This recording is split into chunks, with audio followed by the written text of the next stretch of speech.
Chapter 822. When Xiao Su appeared, Hu Ling and the others impatiently entered the fray with their swords.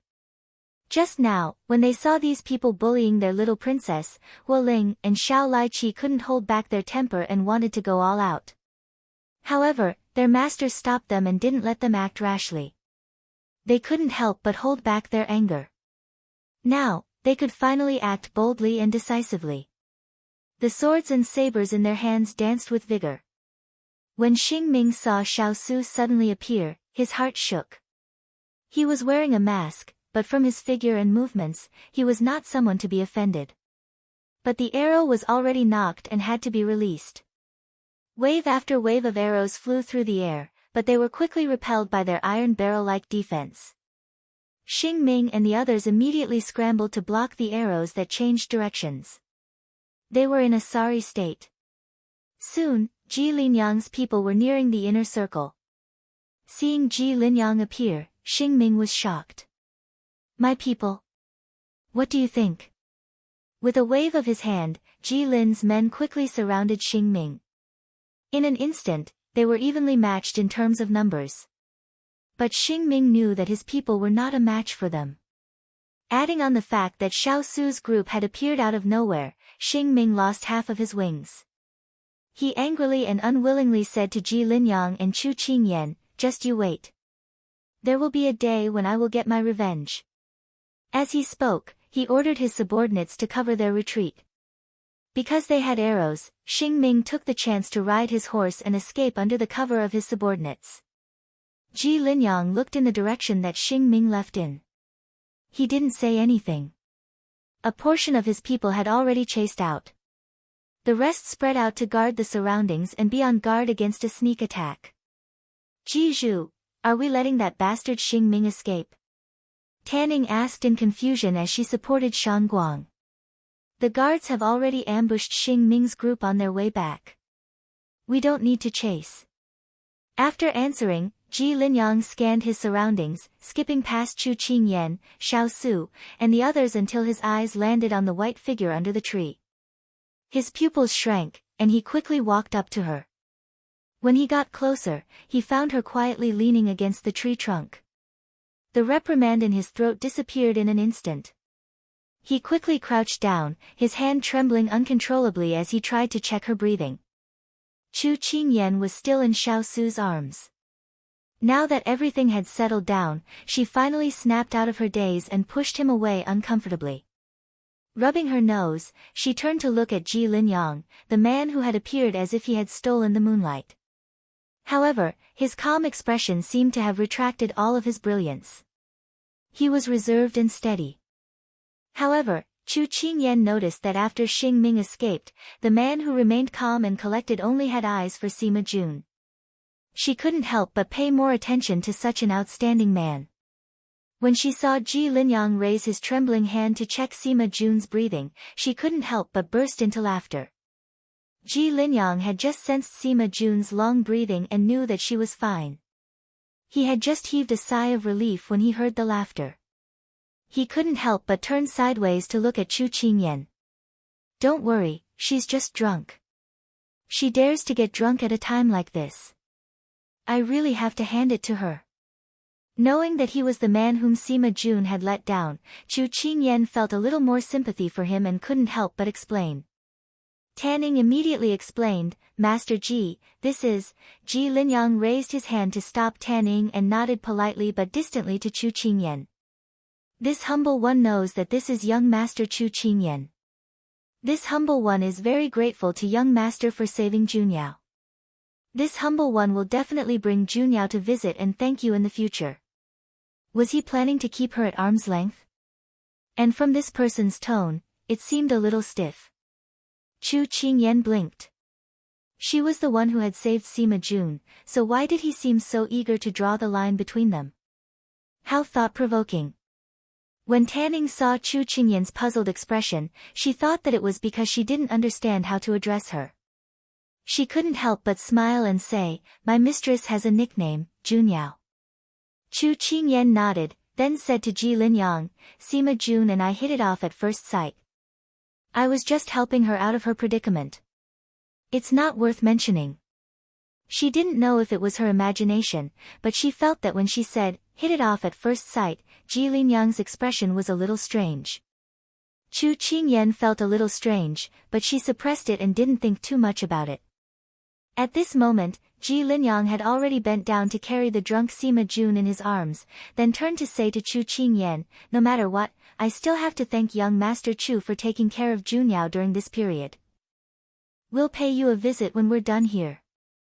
Goodbye. With that, Ji Linyang turned to leave. Chu Qingyan's eyelids twitched. Was this the prelude to parting ways with her? She took a step forward and blocked Ji Linyang's way. Her expression changed from warm to suspicious. Young Master Ji, where are you taking Sima? Ji Linyang smiled faintly. I'm taking her back to the Blue Manor. I won't delay you any longer. I'll take my leave first. How could Chu Qingyan allow this person to come and go as he pleased? She took Sima Jun away in the blink of an eye. Although I'm very grateful for your help, before Sima wakes up, I can't just let anyone take her away. I was the one who escorted her here, so I should protect her well. I ask young Master Ji not to make things difficult for us. Ji Linyang couldn't help but narrow his eyes at her. He had seen this handsome youth when he arrived here earlier. He had received news that Junyao was close to this youth, and he had been displeased. When he wasn't around, he had been fooling around with other girls. When he thought of this, he couldn't help but want to beat this person up. Unfortunately, this person had saved Junyao's life. If not for this person's protection, he probably wouldn't have been able to see Junyao again. Chu Qingyan naturally didn't know why this person's aura had suddenly changed, and her expression turned solemn. At this moment, Xiao Su, who had been standing silently at the side, walked to her side and pulled her into his arms. Chu Qingyan hadn't expected him to intervene. When Ji Linyang saw Xiao Su's actions, he looked at Chu Qingyan in surprise. My wife is worried about Miss Sima. Why don't young Master Ji wait for Miss Sima to wake up before leaving? Xiao Su said calmly. As a man, how could Xiao Su not understand why Ji Linyang was wary of the little fellow? He was just jealous. As a smart person, Ji Linyang immediately understood Xiao Su's words. He glanced at Chu Qingyan, and his gaze softened. So Chu Qingyan was a girl. We can't stay here for long. Let's find another quiet place to settle down. Ji Linyang smiled at Chu Qingyan, his expression much gentler. Chu Qingyan felt that Ji Linyang's expression changed really quickly. But looking at the flames in the sky, she guessed that they would all be roasted pigs in a while. She nodded in agreement. But before she left, she poked the person beside her. Who's your wife?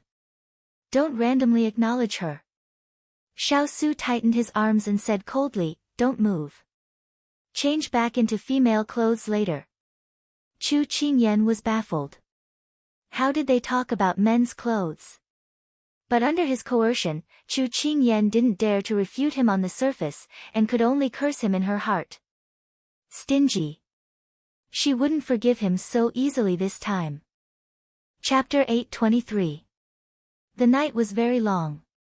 Even after a fierce battle, Chu Qingyan couldn't fall asleep for some reason. Her eyes couldn't help but be attracted by the scene in front of her.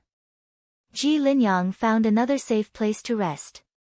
The carriage had been burned down by the fiery arrows, and even the tent that Chu Qingyan had brought from Jiangnan had been burned down as well. Ji Linyang hugged Sima Jun and half reclined under a tree, closing his eyes to rest. She was used to Sima Jun's carefree appearance. Now, she also had the gentle beauty of a little bird leaning on a man.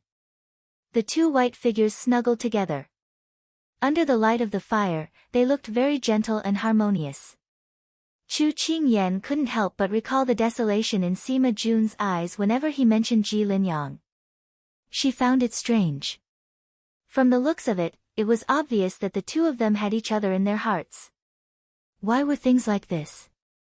At this moment, a piece of clothing covered her shoulders. She was slightly surprised, but before she could turn around to look, the voice had already reached her. Aren't your eyes sore after looking for so long? It was a sour voice.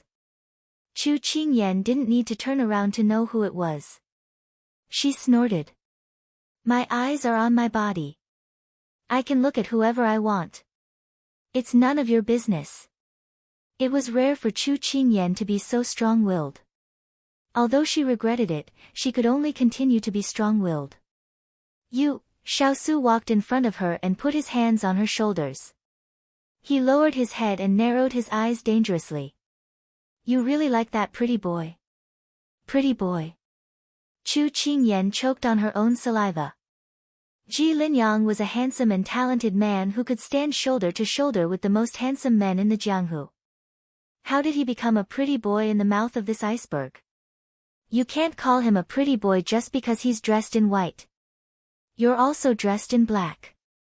Do people call you Big Black Face?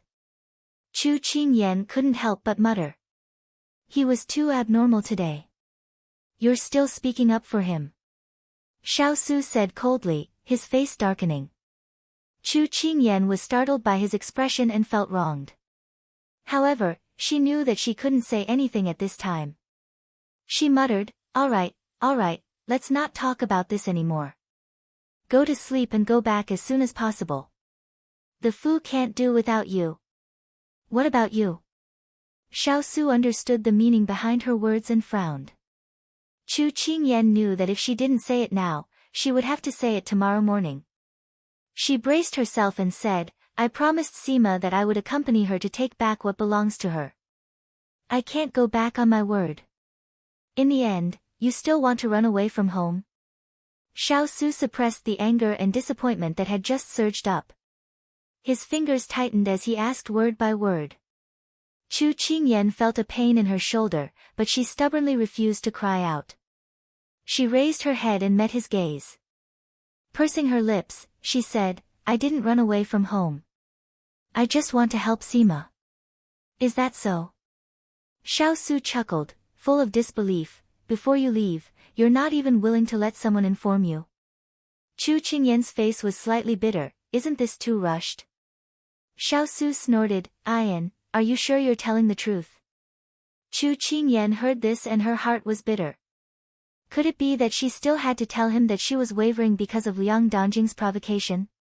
She clearly knew that her words couldn't be trusted, but she didn't know why she couldn't help it.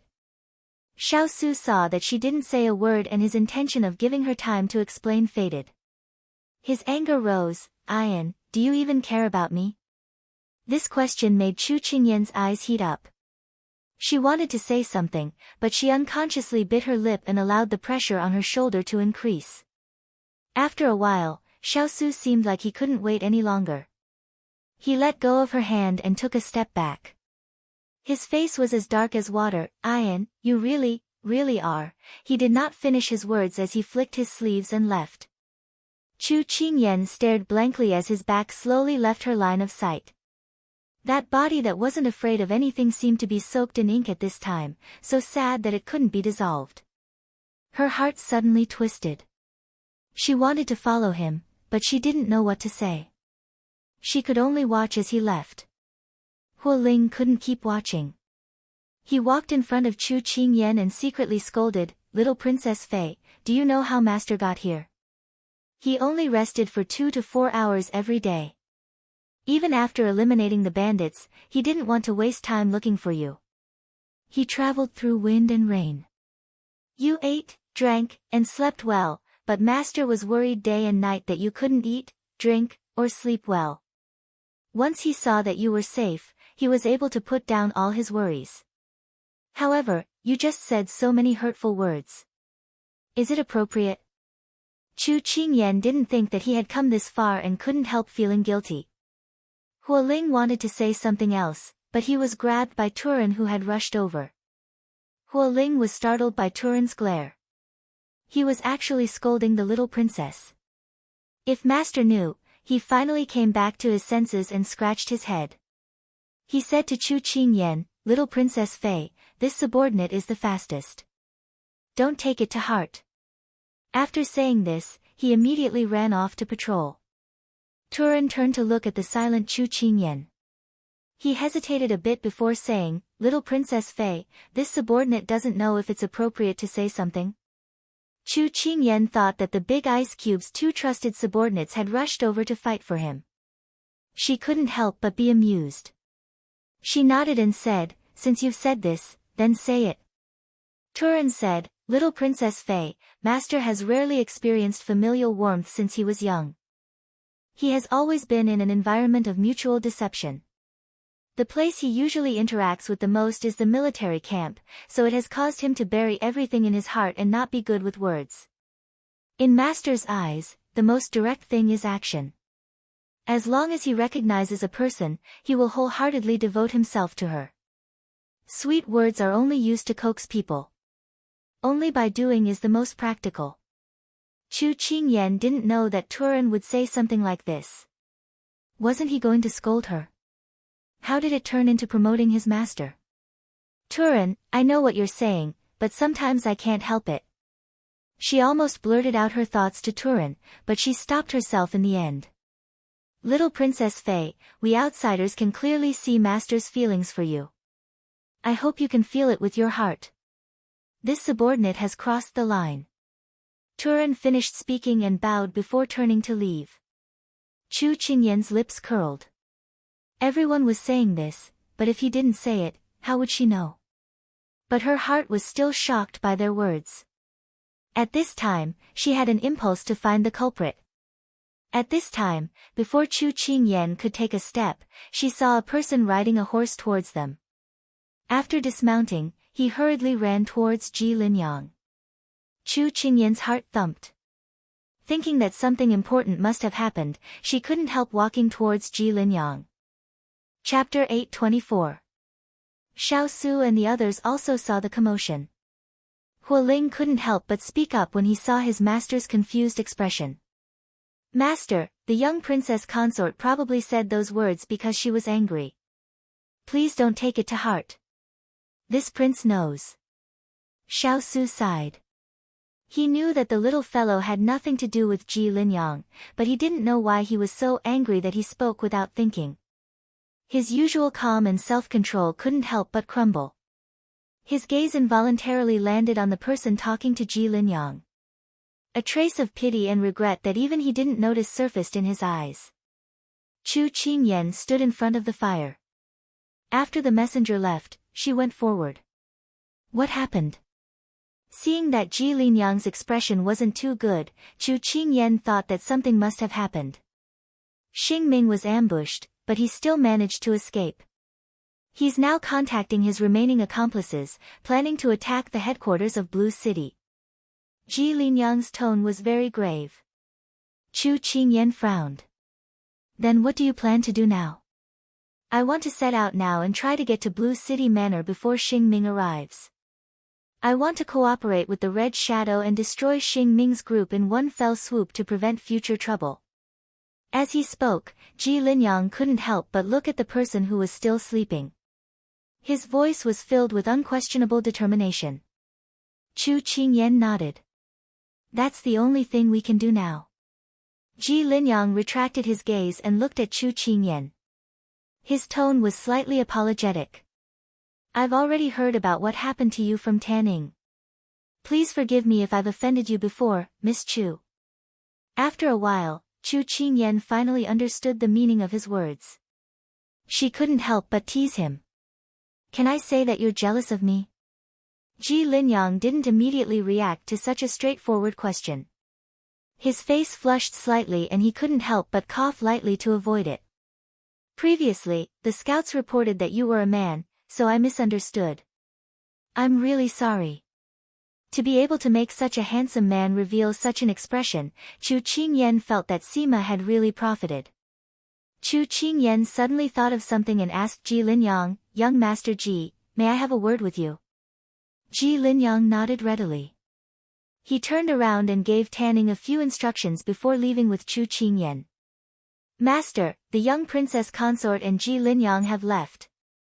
Hualing pointed at the two disappearing figures in the firelight and exclaimed to the people beside him. Xiao Su calmly glanced at him, then lowered his gaze. Not hearing any response, Ling looked over in confusion. Master. On the side, Turan elbowed Ling. If you don't speak, no one will treat you as a mute. This, little princess. Ling opened his mouth, but closed it under his master's cold gaze. Chu Qingyan brought Ji Linyang to a secluded area where they could see the bonfire. It was not too far away. Does Miss Chu have anything you want to say to me? After knowing that Chu Qingyan had saved Jun Yao and the others and spared no effort to help them return to Lan Manor, Ji Linyang treated Chu Qingyan with more sincerity. Chu Qingyan nodded. Young Master Ji, I've heard a little about the matter between you and Sima, but it wasn't complete. I know that Sima let you down at that time and transferred you out of Lan Manor's headquarters, ignoring you. Perhaps I'm saying this because I think I'm interfering in the matter between the two of you, but I truly think of Sima as a good sister, so I took the liberty to say these things. When Chu Qingyan opened her mouth to say these words, Ji Linyang looked at her with an unreadable expression, as if he was trying to figure out her motives. It's fine, you're Jun Yao's good friend. Chu Qingyan sensed his probing, but didn't think too much about it and continued, I haven't known Sima for long, but I know that there's a kind of fate in this world called congenial affinity. We hit it off at first sight. She's bold and meticulous, her way of thinking shocking the world, but her heart is firm and she values relationships. I don't believe that she would do such a thing. I think there must be a misunderstanding here. Perhaps it was because she had been teasing Sima Jun recently, so she often said the words abandon after seducing. When she said it just now, she didn't have any scruples and just blurted it out. She couldn't help but feel a little regretful. Cough, cough. But seeing Ji Linyang's expression, it didn't seem like he cared. Chu Qingyan sighed in relief. Ji Linyang was silent for a moment, then said faintly, Jun Yao and I have known each other for 10 years. When we first met, we were at loggerheads and refused to give in to each other. We made a bet that whoever lost would agree to one condition of the other. Chu Qingyan didn't expect them to have known each other so early and couldn't help but guess, you lost in the end? Ji Linyang smiled, an indecipherable emotion in his smile. I've been regarded as a prodigy since I was young, and I boasted that no one could be smarter than me, much less a girl younger than me. But I didn't expect that I would still lose in the end. What was the bet? She believed that with Sima Jun's eccentricity, this person had most likely fallen into her hands. But Chu Qingyan was more curious about the bet. Ji Linyang stood with his hands behind his back, facing the wind. I worked for her for 10 years. The Blue Manor was founded by the two of us. Chu Qingyan suddenly understood. Actually, she should have guessed that with Sima Jun's personality, who offended people so easily, there must be someone behind her to clean up her messes. But who would have thought that once I lost, I would fall in love with her for the rest of my life? Ji Linyang muttered to himself. Chu Qingyan didn't hear him clearly and looked at Ji Linyang in confusion. She's a very strange girl, but unfortunately, she didn't love him. Ji Linyang smiled, as if the person who had just been lonely wasn't him. Miss Chu, do you have anything else to say? Chu Qingyan could tell what he was thinking. She thought about it for a while and said, let's go. Do you know what Sima Jun said when she was drunk tonight? Ji Linyang shook his head. Sima Jun was drunk tonight. Chu Qingyan heard her murmur softly, little Yang, leave. I was too selfish to let you stay for 10 years. You have a bigger future ahead of you, don't ruin it for me, Chu Qingyan said all these words. When she saw Ji Linyang's shock, her lips curved into a smile. They say that the truth comes out when drunk, but it could also be nonsense. I don't know who this little Yang is, but she loves to give people weird nicknames. Ji Linyang turned his head and looked at the person smacking her lips under the tree. His gaze became as gentle as water, as if he was dreaming. Then Ji Linyang turned back and asked seriously, Miss Chu, aren't you leaving with us? Chu Qingyan was taken aback. How did you know? If you were leaving with us, you wouldn't have come to me to say these words tonight. Ji Linyang's eyes were filled with gratitude towards her. Chu Qingyan sighed softly. These people were all smart, but it was a pity that their EQ was inversely proportional to their IQ. That's right. After seeing you, I feel that you will succeed with or without me, so I won't go with you. I don't want to cause trouble for you. Chu Qingyan smiled. Ji Linyang glanced in the direction of the bonfire and smiled mockingly. It's probably because of that young master. Chu Qingyan followed his gaze. When she saw the handsome figure, she couldn't help but rub her nose in tacit agreement. Miss Chu, we'll meet again. We'll meet again. After sending Ji Linyang and the others off, Chu Qingyan stood in the forest for a moment, thinking about the days she spent with Sima Jun. She was a little distracted. At this moment, a gleaming sword was aimed at her vitals. Chapter 825.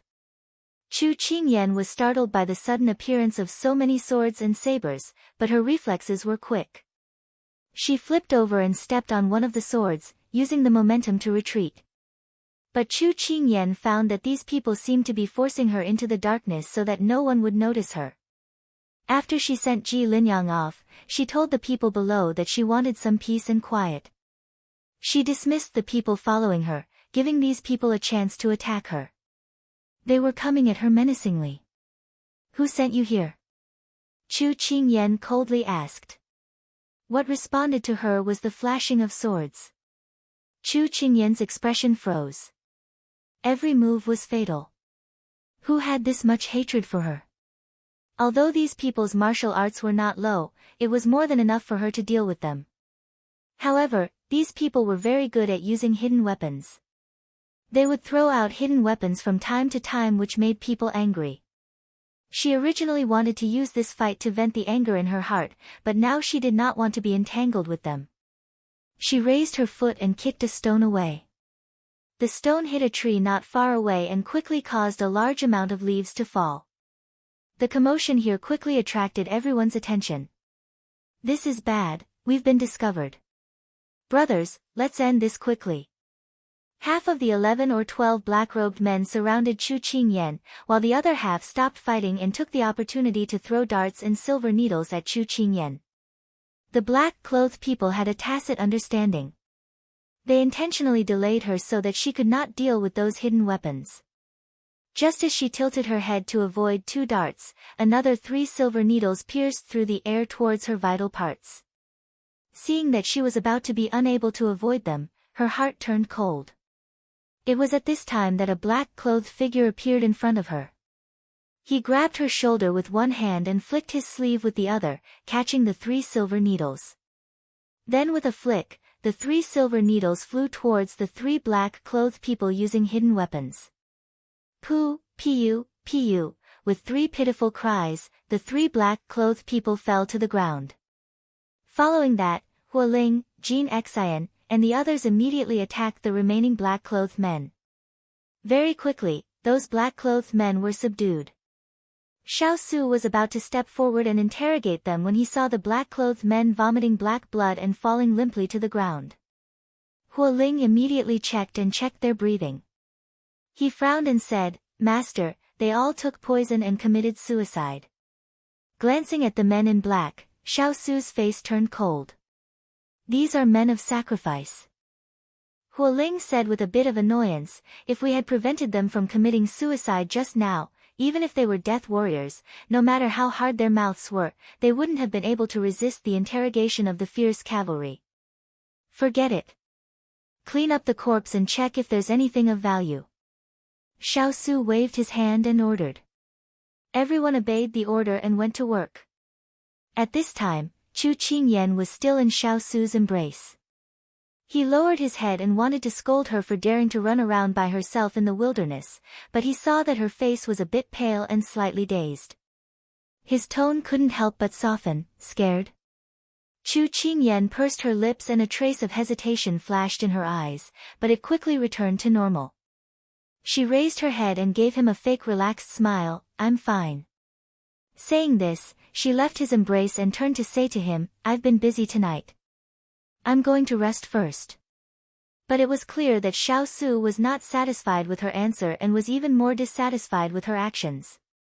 Looking at his empty embrace, Xiao Su's face darkened. He reached out and pulled the person who was about to leave over. Placing his hands on her shoulders, he turned her to face him. Ayan, what's wrong with you? Chu Qingyan wasn't prepared for his sudden move. She raised her head and met his dark eyes.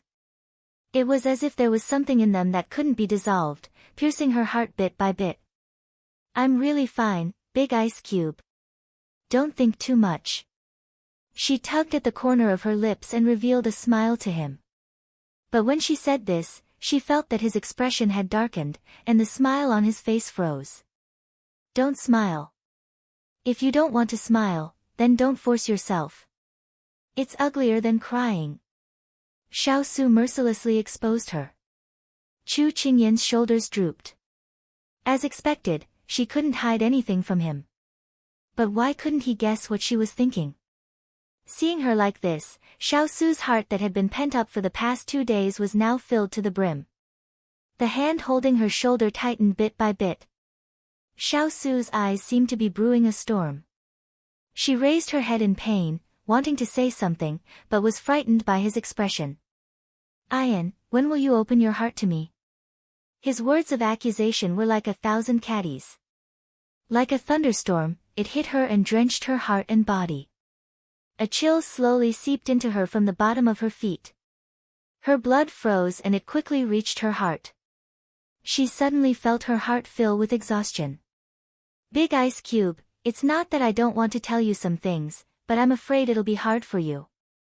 She closed her eyes and then slowly said, those death soldiers just now, I felt that they were a bit familiar. Whether it was their martial arts or their array, they were very similar to the assassins I met in the city when I brought people to the bank to get money. I know that the assassins in the city were sent by your imperial mother. If I tell you that I'm suspicious of the death soldiers tonight, I'm afraid that you won't feel good. Her lips twitched, a mother-in-law wanting her daughter-in-law's life. Speaking of this, isn't it ridiculous? But it really exists. Xiao Su didn't expect her to say this. His fingers couldn't help but loosen. Ayan, those people, feeling the grip on her shoulders loosen, Chu Qingyan lowered her shoulders and moved away from his hand.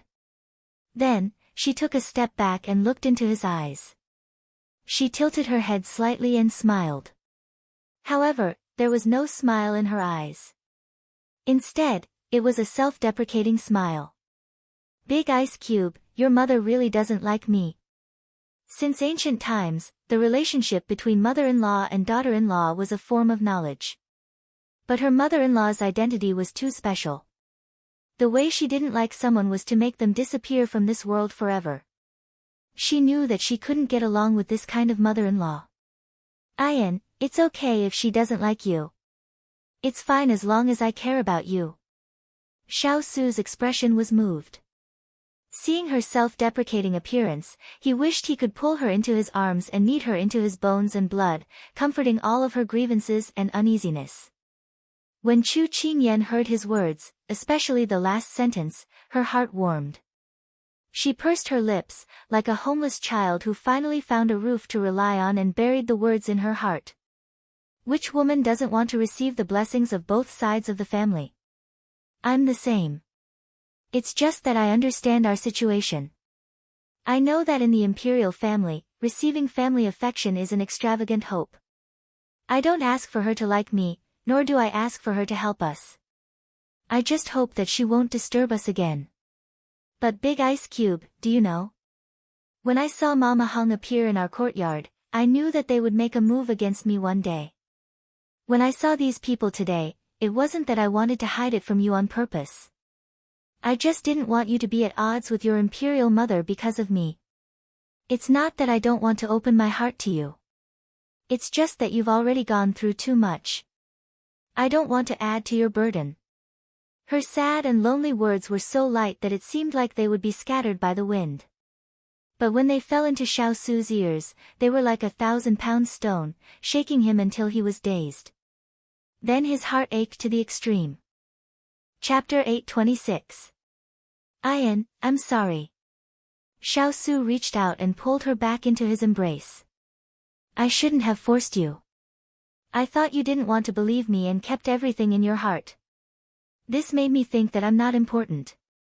Chu Qingyan didn't expect him to apologize to her and didn't expect him to say such words without confidence. She couldn't help but sigh. Then, she reached out and wrapped her arms around his waist. She pressed her face against his chest and listened to his strong heartbeat. Every time she listened to his heartbeat, she would feel at ease. Feeling the obedience of the person in his embrace, Xiao Su tightened his arms. He wished he could hide her now so that no one could find her and she would belong to him alone. Ian, why did you run away from home? Why didn't you tell me? Although Xiao Su knew that it wasn't the right time to talk about this, he still said it because he knew that if he didn't solve this problem together, the next time she left without a word, he wouldn't be able to save her every time she was in danger. This feeling of panic, as if his most important treasure was leaving him, he didn't want to experience it a second time. Xiao Su's guess was right. When Chu Qingyan heard this question, her face stiffened. Then, she leaned on his shoulder as if nothing had happened and said with a smile, "It's really because of Sima. I'm afraid that the journey will be too dangerous, so I want to accompany him." As soon as she finished speaking, she felt a pain on her cheek. When she looked up, she only had time to see the evil hand retracting. She glared at him in dissatisfaction. Why did he pinch her face for no reason? At this moment, Xiao Su harumphed, "Do you think I can't tell that you're just brushing me off? Then why are you asking me?" Chu Qingyan couldn't help but argue with him. She hadn't thought of how to explain this matter, so she simply continued to bury herself in the sand like an ostrich. Sima Jun was right. She was running away. Xiao Su sighed faintly. He really couldn't do anything to her. He couldn't hit or scold her because he was the one who would feel heartache in the end. Ian, is it because of the two young ladies of the Liang family? As soon as he finished speaking, he clearly felt the body in his arms stiffen, and he knew that his guess was right. Ever since they entered the manor, you've been acting strange. When I asked you, you wouldn't tell me. When you left home, you went to the side courtyard to see Liang Danjing. At that time, I guessed that she must have said something to you. When I went to ask her, I heard her say a lot of unbearable things. Only then did I know how vicious they are. Xiao Su's words surprised Chu Qingyan. After so many years of getting along with each other, she knew that he didn't easily judge women. At this time, hearing his tone of disdain and contempt for Liang Danjing and her sister, she had to say that she was very surprised. However, she was still brooding over what Liang Danjing had said to her before she left. She let out a light sigh and placed her hands on his chest. With a little strength, she left his embrace once again. She felt that when talking about serious matters, she had to keep a certain distance to show that she was serious. Otherwise, she was afraid that she would not be able to continue the conversation. This matter was a knot in her heart. He had always wanted an answer, so she would be honest with him. She had left Jiangnan to give herself time to think things through. She knew that she should believe him, but she was afraid that the result would be something she could not accept. Or perhaps, she didn't want to face the gulf between them. Seeing the person in his arms leave again, Xiao Su wanted to pull her again, but when he saw her rare serious and heavy expression, he couldn't help but slowly close his fingers and take back his hand. His gaze was tightly locked on her body, afraid that she would disappear in the blink of an eye. Big Ice Cube, do you know why the Empress suddenly sent the two young ladies of the Liang family? Chu Qingyan looked into his eyes and asked. Xiao Su nodded. Chu Qingyan's eyes dimmed slightly, but they quickly recovered. She hesitated for a moment and then seemed to gather her courage to ask, "Then do you plan to follow the Empress arrangements?" Xiao Su seemed to understand why she had been acting strangely during this period of time. His gaze couldn't help but soften a little. How can I do as Imperial Mother wishes? I already have a fiancé. In this lifetime, I only have you, and that's enough. How can others compare to you? Like a person waiting to be sentenced suddenly being told that she was not guilty, she looked into a pair of warm eyes. Chu Qingyan felt like her entire body was enveloped by a warm light again. The coldness gradually dissipated, but she would not let him off so easily. Then why did you let them stay? Don't you know that this action is tacitly acknowledging their status? Xiao Su finally realized that he had acted a bit arbitrarily. He explained, letting them stay was just to reassure Muhu on the surface. Otherwise, if I refused, she would definitely think of a way to send someone else over. Rather than that, it would be better to settle things once and for all and have them stay in the Fu as guests. When the time is right, I will send them back. When they get married, I will use your name to add to their dowry. It's a pity that too many things happened when they entered the Fu. I didn't have the time to take care of them. Also, because you were injured and were at odds with me, I didn't have the mind to talk to you about these things. In the end, I was too blindly confident and thought that you would understand my meaning. This matter was not handled properly. I apologize. When he said this, Xiao Su's mood was very happy. Because he knew that the little fellow was jealous and had found the reason to be at odds, he was also relieved. Chu Qingyan didn't think that he had this plan and couldn't help but feel that she was thinking too much. But there was still a knot in her heart. That night, why did you go to her appointment? When she threw herself into your arms, I saw that you were enjoying it very much. Xiao Su felt that he was very wronged. I went to the appointment just to give her a wake-up call and let her know her place. When she fell, I didn't even touch her. You know that other than you, I don't let anyone get close to me. Hearing this, Chu Qingyan also felt at ease.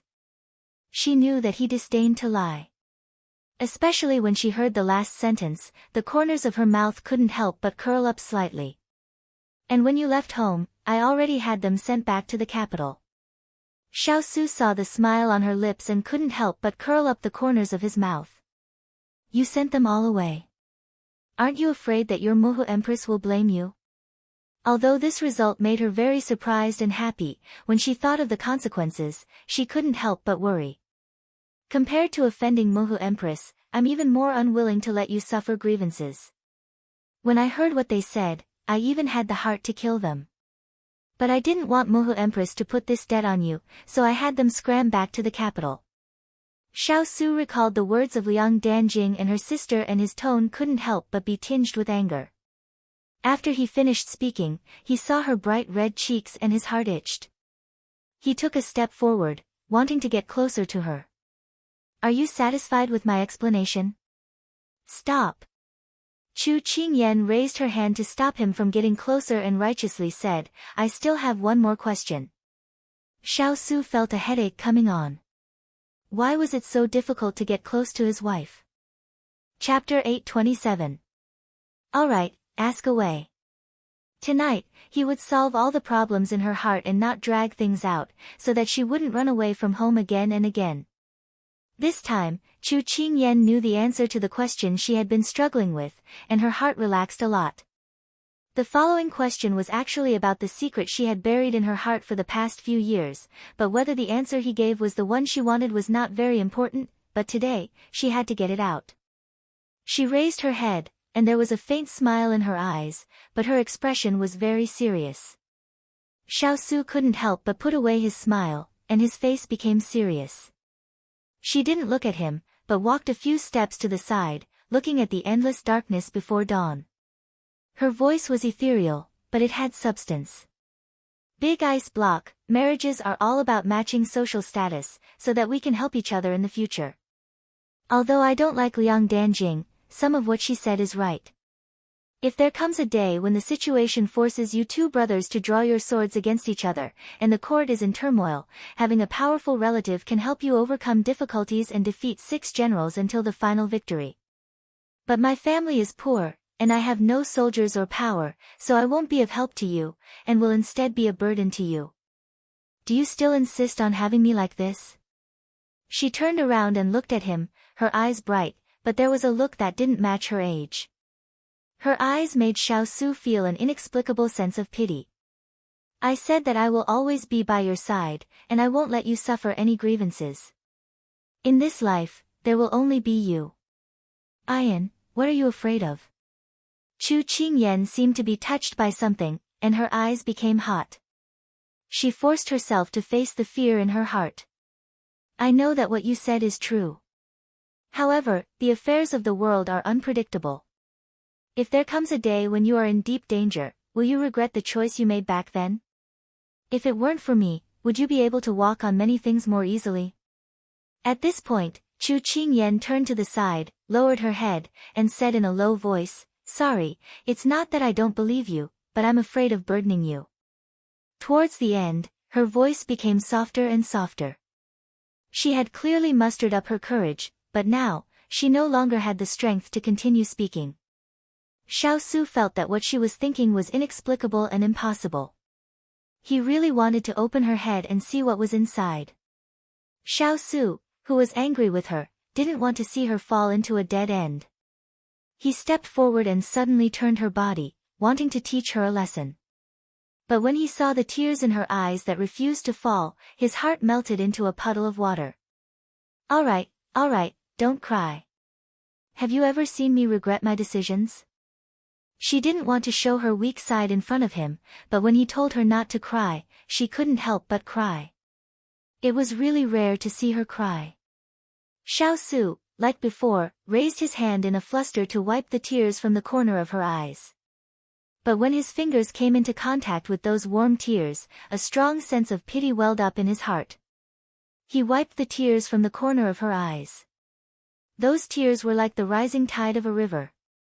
Wave after wave, they didn't stop flowing. Not only did they not stop, they even had the tendency to surge. Xiao Su helplessly and pitifully sighed. His fingers caressed her cheeks. The soft and elastic feeling moved his heart. His fingers moved to her chin and gently lifted it up. Then, he leaned over and kissed the corner of her eyes. His heart ached and he kissed her tears away. The warm kiss fell on her face, causing Chu Qingyan's heart to collapse. She said in a hoarse voice, "Big Ice Cube, no one can predict the future.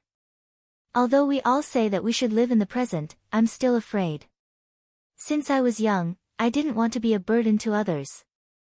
It's not that I don't believe in you, but I don't have confidence in myself." The person she had been longing for was right in front of her. Chu Qingyan could no longer suppress the words buried in her heart. Xiao Su wanted very much to hold her in his arms, but he knew that he had to listen to these words. Perhaps the little fellow would only say these words to him today. "Go on, I'm listening." Tears gushed out again. What she received was an even more tender kiss. Chu Qingyan stared at him in a daze. Then, she said slowly, word by word. "Big Ice Cube, when we're in love, all we hear are sweet words, longing for the future, and unswerving vows. But some people say that marriage is the grave of love. No matter how deep the feelings are, they can't compare to the daily necessities. Time will wear away love. At that time, there will only be mutual hatred left. I'm afraid that I won't be able to accept such an ending." Xiao Su knew that the little fellow had self-doubt and uncertainty about the future because of this series of twists and turns. She left Jiangnan not necessarily because of Liang Dongjing's words, but because she wanted to reconsider their relationship. His heart ached, not for himself, but for the person in front of him. He wanted to fiercely scold her to wake her up.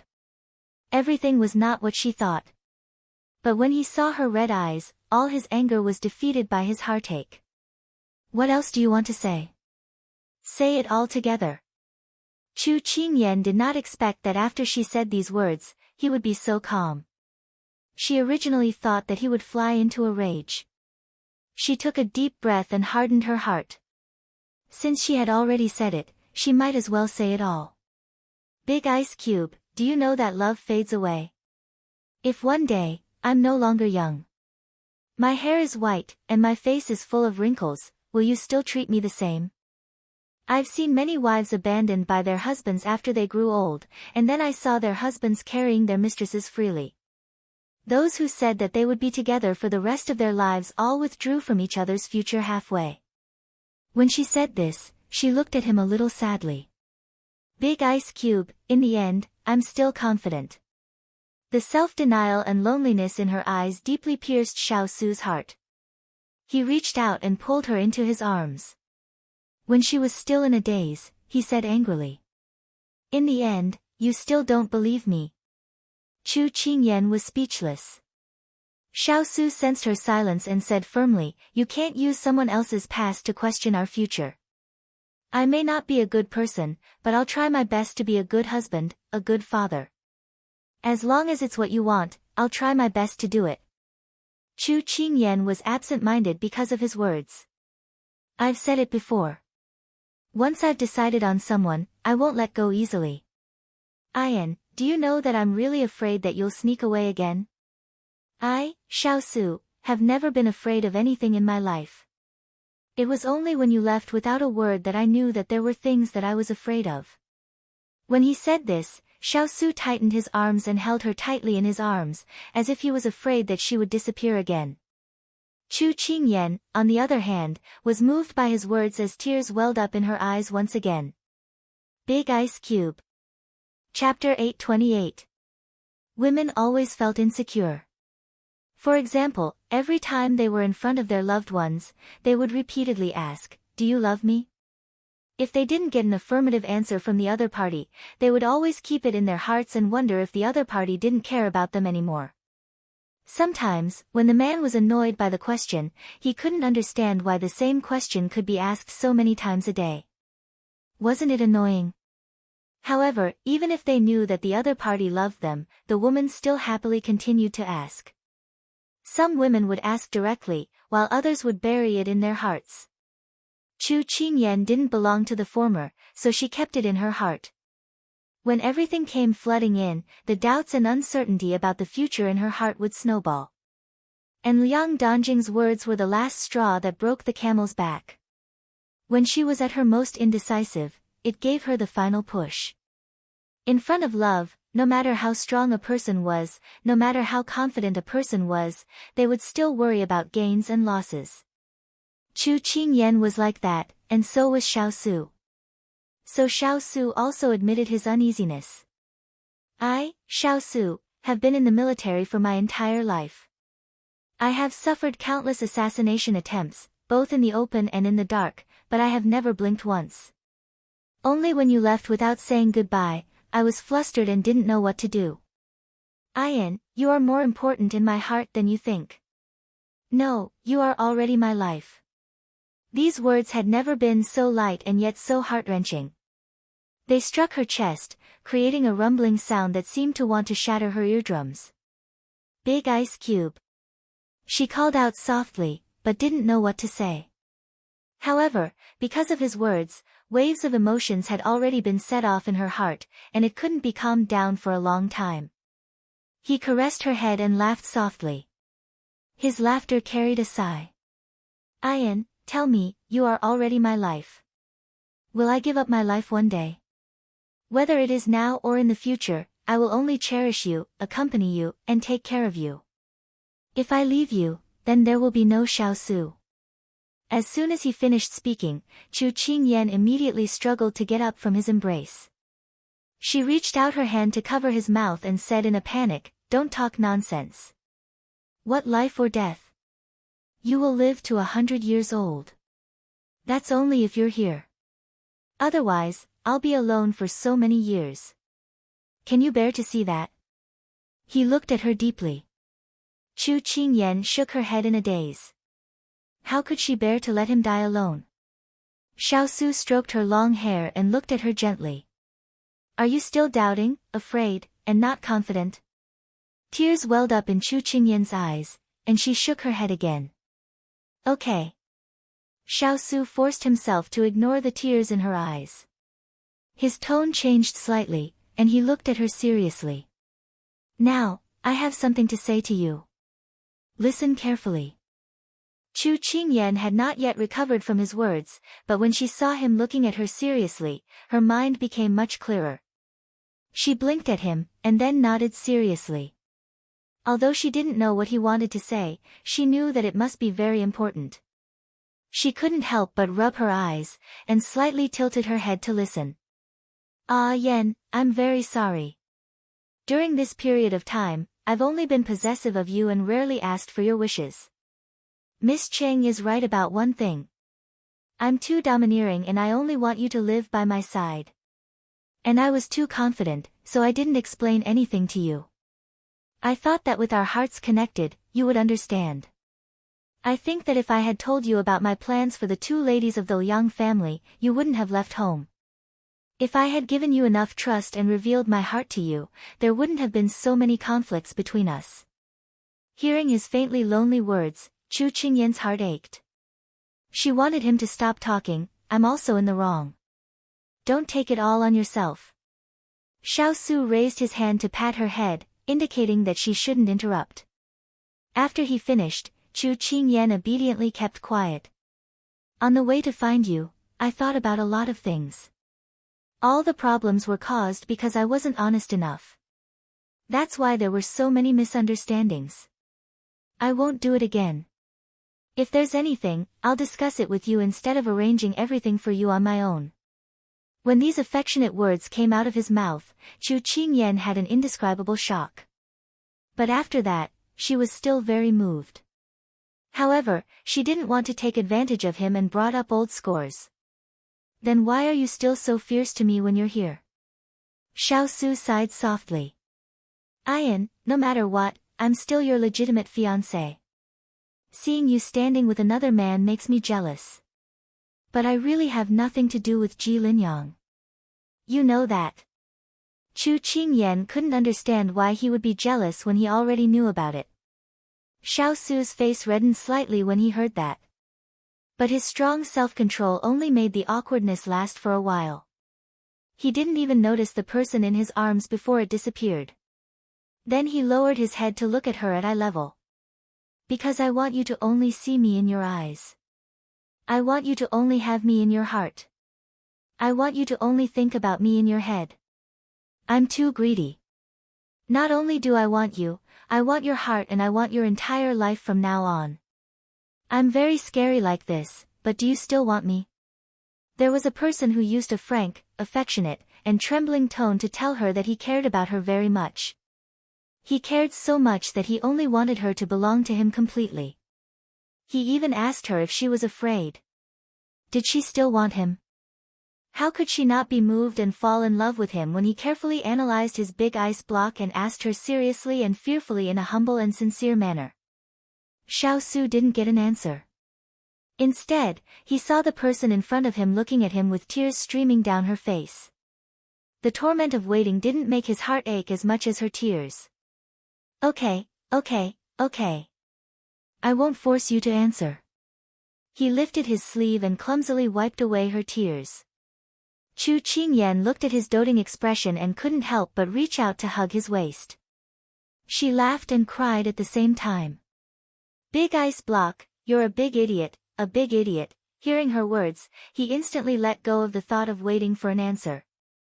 He couldn't help but slowly raise his hand and put it on her head, pressing her into his arms. I'm a big idiot, and you're a little idiot. He answered helplessly. Why wouldn't I want you?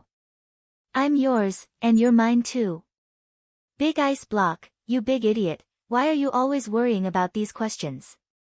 Chu Qingyan's voice was hoarse as she pounded his chest with her hands. In the end, she didn't dare to use too much strength because she felt sorry for him. Xiao Su felt like her fists were tickling him, but the bigger impact was her words. You're mine, and I'm yours. He couldn't help but smile. We're both big idiots. We never knew that we loved each other more than we thought. Chapter 829. All the misunderstandings originated from the fact that you didn't say anything and I didn't ask. That was why the distance between them grew further and further apart. That was why they parted ways. In the end, many people would attribute this kind of missed opportunity to fate. Actually, as long as one person opened his mouth and was willing to answer, then the ending would be different. That was why some people chose to give up all their thorns and shields. They used all their courage to ask for the answer. They walked out bravely, opened their hands in front of him or her, and asked, "Do you love me or not?" Thus, the people who loved him deeply got the answer they wanted. This was, "I want to love you more than you think." Chu Qingyan and Xiao Su were the same. The two figures snuggled up to each other. It was so quiet that it was like a painting. Huo Ling and the others, who were originally worried about them, saw this scene from afar and could not help but immediately retreat, leaving this quiet world to this pair of lovers. Big Ice Cube, tell me, if I lie to you and say that I don't want you, what will you do? All the knots in her heart were spilled out tonight. Now, Chu Qingyan felt that her body was as light as a feather. She was too relaxed, causing the words to come out without thinking. However, it was too late for regrets because the person hugging her had pulled her away from his embrace. He placed his hands on her shoulders, lowered his head, and touched her forehead. His gaze was like a torch as he said in a dangerous tone, "What do you think?" Chu Qingyan trembled. "No way, you're planning to kill me to silence me." It's not that easy. At that time, I wanted to imprison you by my side, so that you can never leave." Xiao Su snorted. Chu Qingyan touched her neck, puffed up her cheeks, and said, "You just said that you won't be fierce to me in the future." Xiao Su asked in a stiff tone, "Then are you still going to scare me?" She shook her head repeatedly. How would she dare to scare him? It would already be a blessing if he didn't scare her. Looking at her expression, Xiao Su couldn't help but chuckle. Leaning his head against hers, he raised his hand to caress her cheek, his heart relaxed. He had clearly been traveling day and night for the past few days and his body was extremely tired, but when he saw her standing in front of him, he felt refreshed and his tiredness wasn't so obvious. Xiao Su felt the person under his finger tremble slightly. He came back to his senses and realized that his finger had accidentally touched her lips in his momentary absent-mindedness. Before he could move his finger away, he felt the moisture from his fingertips. His heart moved slightly, but he didn't move his finger away. Instead, his finger lingered on her bright red lips. Previously, when he touched her face, because his heart was filled with grievances, he didn't pay much attention to it. But now that the two of them were open, they could only see each other in their eyes. All of their senses were strongly sensed by his actions, so she felt a little uncomfortable. Now that he was so brazen, Chu Qingyan only felt her entire body heat up and subconsciously wanted to avoid him. In the past, he would grab her from time to time to take a bite or two. He hadn't seen her for a few days, but now that the person he missed was right in front of him, how could he let her go so easily? One of his hands slid down from her shoulder. She felt like a soft feather, sliding over her shoulder, her back, and then landing on her waist. Then, it turned back into a warm palm. With a bit of force, he lifted her up and turned her into an affectionate embrace. She didn't avoid him, but instead was sent to his door. Chu Qingyan blinked. Looking at the person who was looking at her with the tip of his nose touching hers, her cheeks were like steamed buns, suddenly emitting hot air. Xiao Su's lips curled up slightly. The darkness in his deep black eyes retreated, just like the sea in the middle of the night. The moon rose and the stars shone brightly, reflecting the bright ripples. Specks of light covered the sea, dazzling and charming. Chu Qingyan was in a daze for a moment. She had always known that his eyes were very beautiful, even more beautiful than a woman's. As long as he didn't like to smile and only liked to look at his subordinates with a pair of black eyes, at this moment, seeing those smiling eyes, as a woman, she also had to bow down. The little kitten was too immersed in the bright smile, so she didn't notice the light in the big bad wolf's eyes. Their breaths involuntarily intertwined. The light ink fragrance and the young girl's fragrance collided together. The combined fragrance made the two people's minds sway. As long as one of them took the initiative, their lips that were about to stick together would touch. In such an ambiguous atmosphere, their hearts moved. Like magnets attracted to each other, they would eventually collide. So the moment he leaned over, she couldn't help but slowly close her eyes. Receiving her silent consent, Xiao Su's eyes lit up. When they were in the Fu, he basically didn't touch her when she was at odds with him. Then, the two of them separated. He missed her so much that he went crazy. When he touched her softness, Xiao Su felt that all of his reason was leaving him. He couldn't suppress his longing. He couldn't stop his actions, overbearingly and violently rushing towards her. He wished that he could tear her apart and swallow her. Then, there wouldn't be any more accidents like running away from home and not being able to see her. This way, he could keep her by his side forever. Chu Qingyan didn't think that he would be so anxious, as if he wanted to swallow her whole. Her heart was slightly embarrassed. She wasn't chocolate or candy. But Chu Qingyan forgot that in front of a hungry wolf, she wasn't just a piece of fragrant meat, she was also white and plump tofu. Concentrate, don't get distracted. Xiao Su was dissatisfied with her wandering mind. His teeth ground against her soft lips to punish her. This bite caused her to feel a bit of pain. Her body also couldn't help but lean back with his actions. The raised angle made it easy for him to bite her. Was he a wolf? If this question was asked, this person would most likely generously nod his head and admit it. It was as if he wanted to take back all the benefits from the past few days. Chu Qingyan felt that she couldn't withstand his plundering. She loosened her arms around his waist and couldn't help but move to his neck. Then, she hugged him tightly. It was as if this was the only way to find a fulcrum in this turbulent sea. Her spring clothes were cold. Her delicate skin passed through the thin clothes and stuck to his skin. It was like the cool water in a stream, making his hot heart feel a lot better. But very quickly, the hot feeling replaced the cool feeling. In Xiao Su's eyes, a flame slowly surged up, as if it was about to set a prairie ablaze. Chu Qingyan felt that the air was getting thinner, but her body's senses were getting clearer. Her arms were pressed against his neck and a hot feeling spread through her sensitive skin. It was as if it was going to burn her chest. The hot and numb feeling brought along with it, her entire face was burning hot. She couldn't help but open her eyes. She wanted to protest to the person in front of her. She couldn't breathe and was about to die from the heat. But when she met that pair of wolf-like eyes, her heart couldn't help trembling. She felt like a sheep entering a tiger's den. Now, was it too late to escape? Chapter 830. Guan Guan Jujiu, in the River State. A gentle and graceful woman, a gentleman's desire. A mixed and graceful woman, a man yearns for her. She is exactly what he wishes for, yearns for her at night. Leisurely tossing and turning in bed. Most of the time, when they loved each other, they would stop at the end of the day. Xiao Su had always treated Chu Qingyan this way.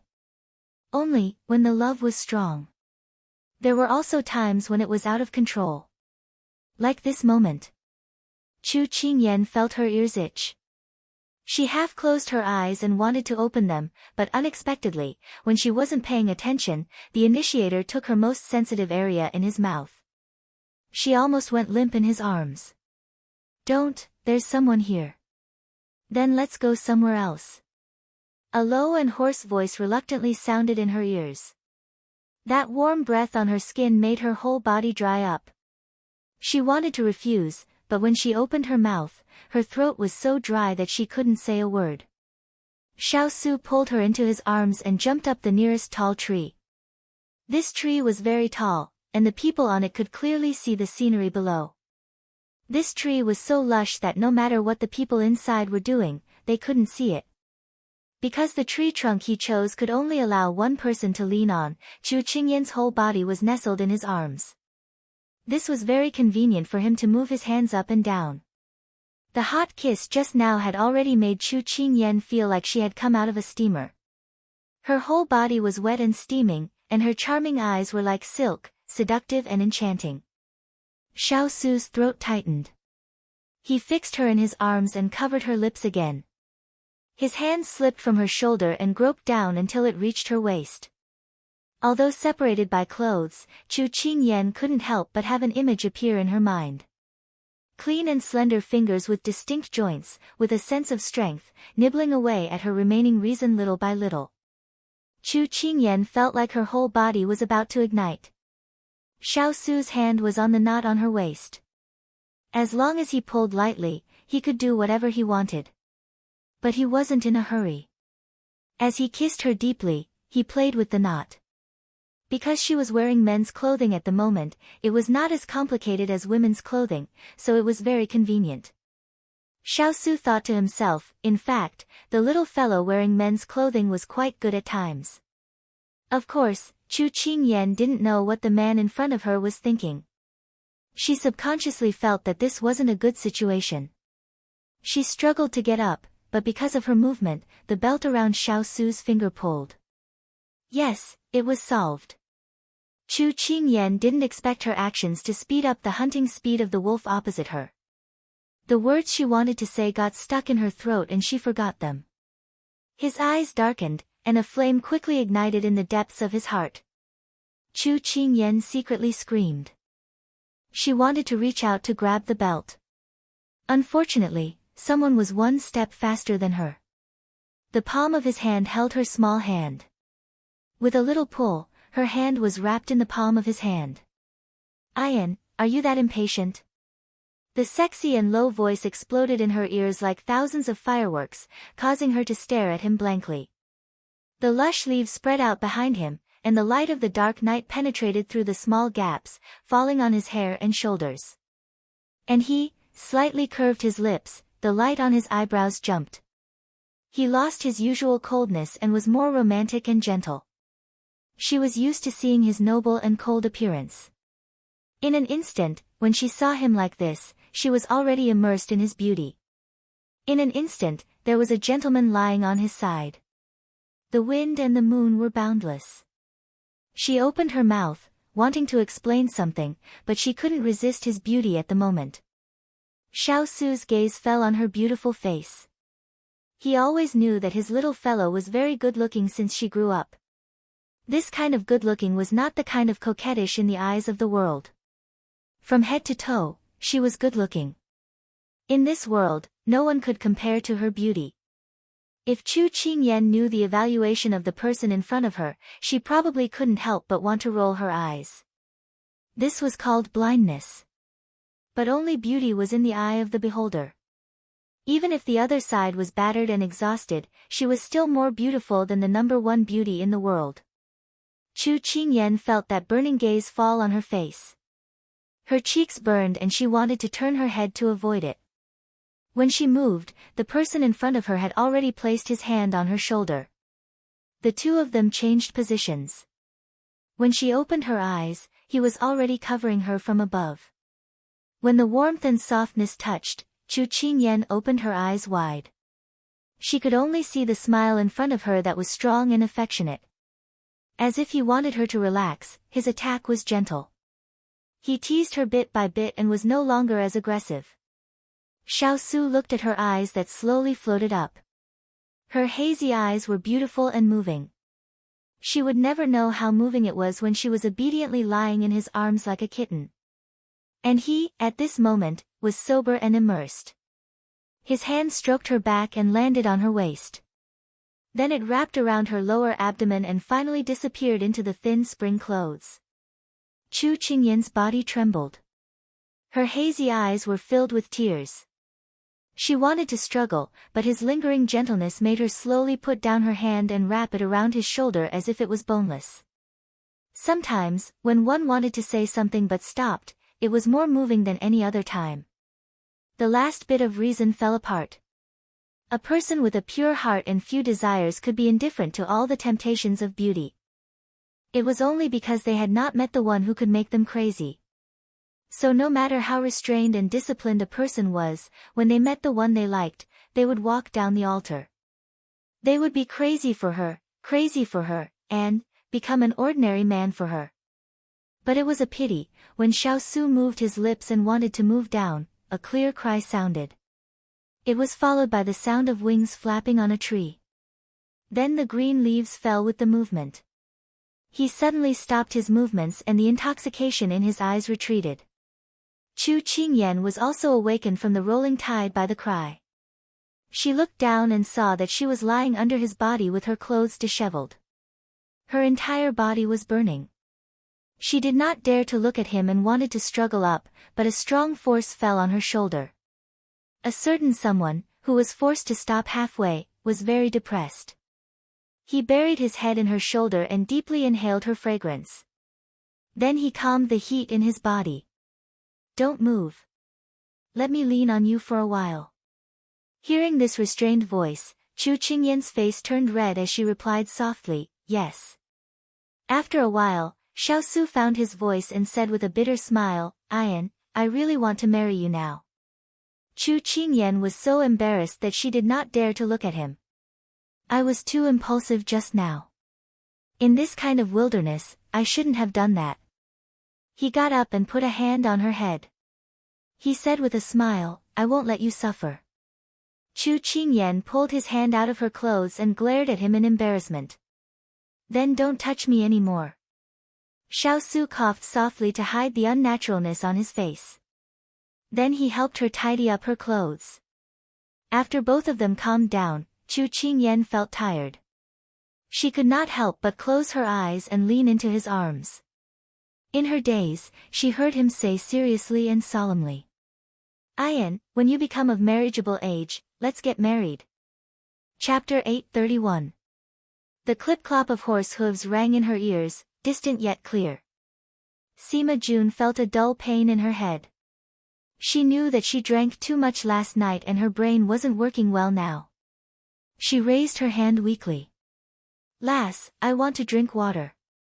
As soon as she finished speaking, a cup of refreshing tea was placed by her lips. Sima Jun praised inwardly. The lass was very tactful today. She opened her mouth and allowed her to serve her. After gulping down the large cup of water, Sima Jun smacked her lips and asked for another cup of water. Hangovers were really exhausting. After drinking the water, her body felt a lot more comfortable. Although she felt that her ears were particularly quiet and the person she was leaning on was a little strange, she couldn't resist the sleepiness and fell asleep again. After an unknown amount of time, she woke up and slowly opened her eyes. When she saw where she was, she raised her hand and covered her eyes. It had been a long time since she drank so much wine. It was really torturous. She propped herself up with both hands, but found that the texture under her hands was not right. She couldn't help but look down. What greeted her eyes was a large expanse of moonlight white. She suddenly remembered what was wrong after drinking the water. If she was leaning on the little girl's body, it shouldn't be so flat. Although the little girl was a few years younger than her, her body was curved in all the right places. It felt very wonderful to the touch. However, the person leaning on her back gave her a very unpleasant feeling. She blinked and looked around. Other than behind her, where did the lass in tanning go? Forget it. Escape first. She estimated the distance and size between the car door and the window. Just as she made up her mind to crawl out of the window, she suddenly felt a warm and domineering force around her waist.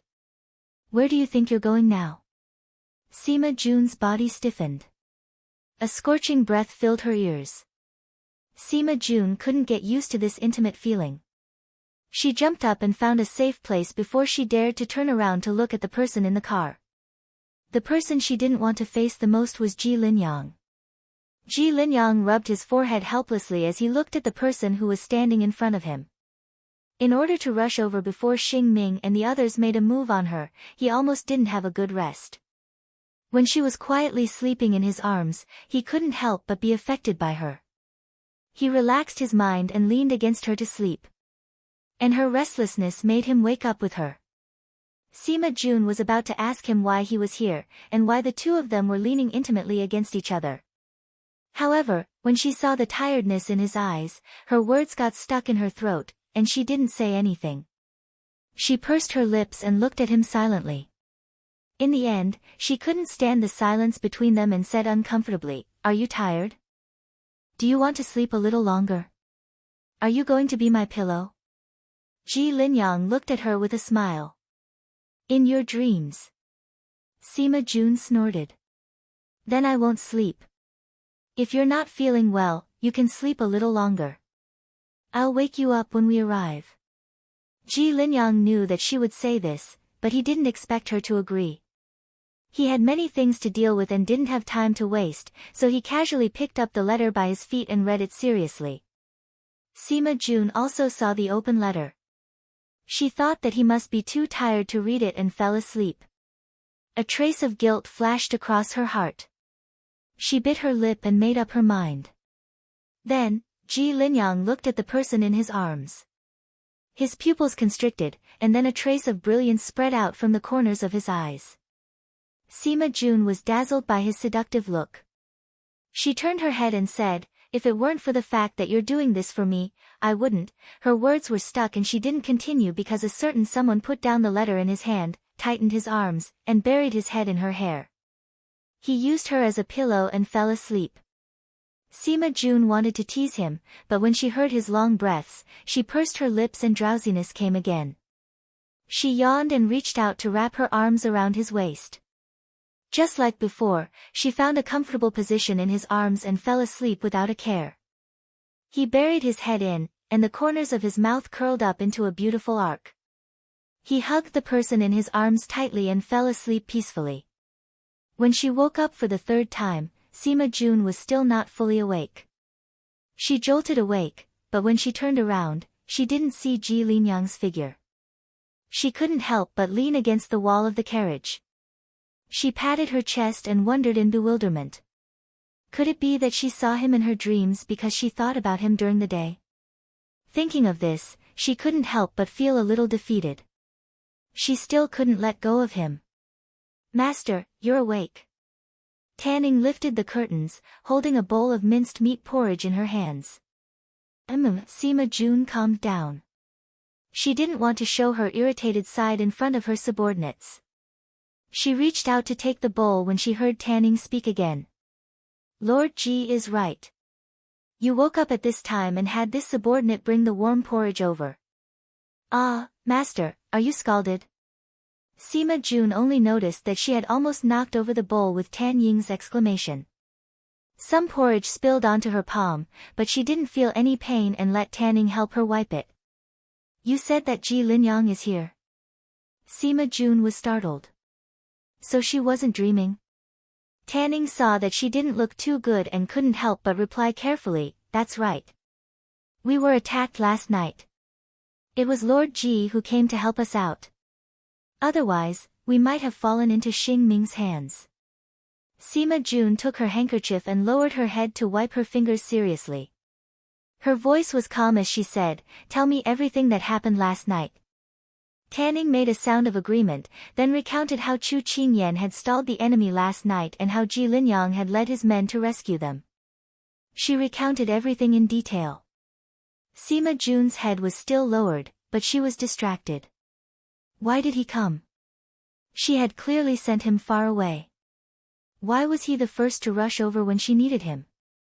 Then where is he now? Lord Ji has arranged his men outside.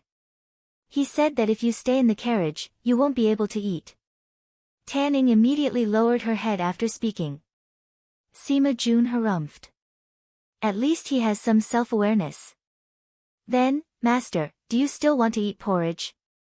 Tanning asked. Sima Jun glanced at the bowl of porridge and didn't take another look. She got up to lift the curtain and walked out. "I don't have an appetite." Tanning felt that it was a pity for the bowl of porridge. "Master, are you angry with Master Ji, or are you angry with yourself?" Sima Jun had just jumped off the carriage when she saw a person standing with his back to her in the sunlight. He was tall and slender, wearing a moon-white robe. His shadow was elongated and his black hair fluttered in the wind. The surrounding trees were lush, and Mount Dai was ethereal in front of them. She didn't know why, but this ordinary scene reminded her of the phrase, "peaceful times." Chapter 832. Ji Linyang turned around and saw the person standing beside the carriage. She had bright eyes and white teeth. Her features were exquisite and flawless. A warm breeze seemed to blow past her cold eyes, dispersing the coldness and making the flowers bloom. Sima Jun looked at him for a moment. She ignored the ripples in her heart caused by his gaze and walked towards him. "Why are you here?" When they met, she still had a lot to say. Now that they met, her words were frighteningly weak. She chose the worst opening line. As soon as she spoke, she seemed to see the smile in his eyes fade a little. Ji Linyang seemed to unintentionally look at the distance between them. 3 steps. It was neither close nor far, but there seemed to be an invisible wall between them. I received a secret report from Shadow, saying that there's been a change in Lan Zhuang, so I came. He smiled slightly and spoke in a very normal tone. He was a hall master of Lan Manor. If Lan Manor was in trouble, he would not shirk his responsibility. It sounded very reasonable. Tan Ning, who happened to get off the carriage, heard this and couldn't help but look at Ji Linyang in confusion. Lord Ji was thousands of miles away from here. Even if he received a secret report from Shadow, he couldn't have arrived faster than Shadow. These words sounded different in Sima Jun's ears. Thank you for your hard work. She smiled politely and appropriately. Ji Linyang nodded slightly. He didn't plan to tell her how difficult the journey was. As long as he saw her safe and sound, nothing was more important than that. At this moment, he saw Tan Ning carrying the bowl down the carriage and couldn't help but frown. You didn't eat?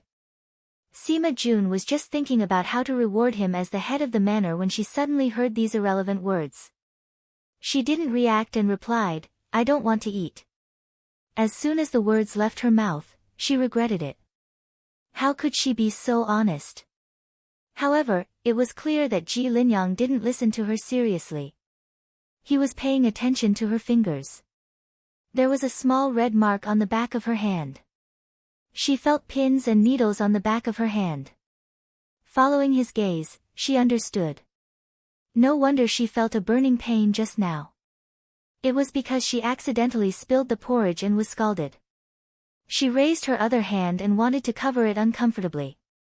When she told him that it was fine, his other hand was faster than hers. In the blink of an eye, her hand was in his. I wasn't by your side for a while, and you got hurt. Her tone was no longer as calm as before, and there was a hint of reproach.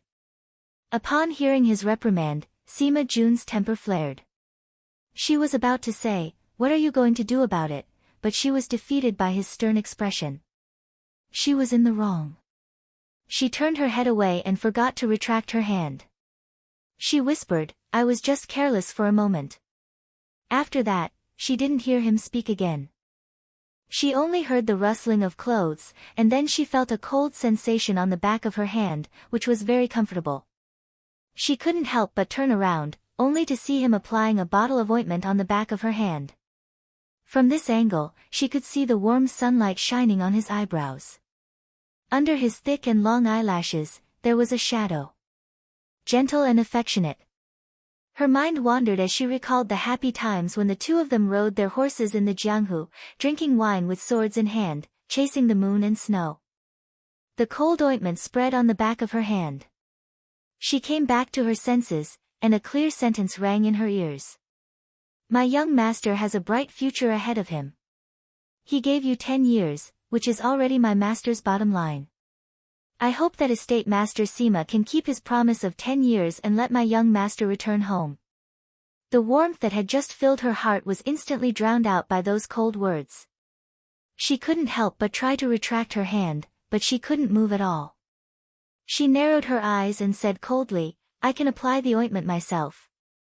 You don't have to be so nice to me. Ji Linyang looked up at her. In that glance, Sima Jun saw her own shadow, as well as his unspoken persistence. Don't move. Just do it quickly. He lowered his gaze and didn't say anything else, treating her injury seriously. It was only a short moment, but Sima Jun felt as if a long time had passed. But when he let go of her wrist, she felt as if it had only been a blink of an eye. It was as if 10 years were very long, but when you looked back, you would find that everything was fleeting. After experiencing it for a long time, memories would come back quickly.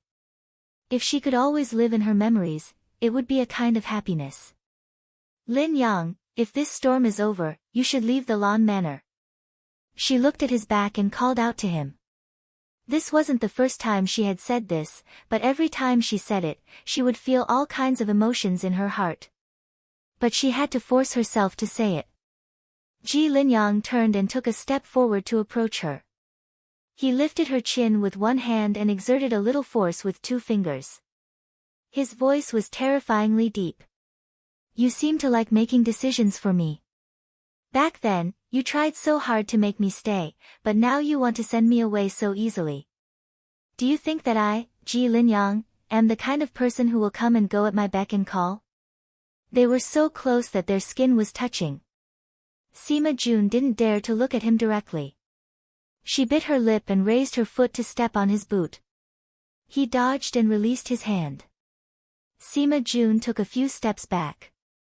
When the distance between them was safe, she suppressed the surging emotions in her heart and raised her eyebrows to look back at him. Lin Yang, the 10-year agreement is up. You're free now, aren't you? Back then, you wanted to leave, but now you're shamelessly trying to stay. What are you thinking? When he said this, he had already turned his back to her. I thought that you knew all along. Ji Linyang didn't turn back. After replying, he continued to walk forward, leaving her with a straight back.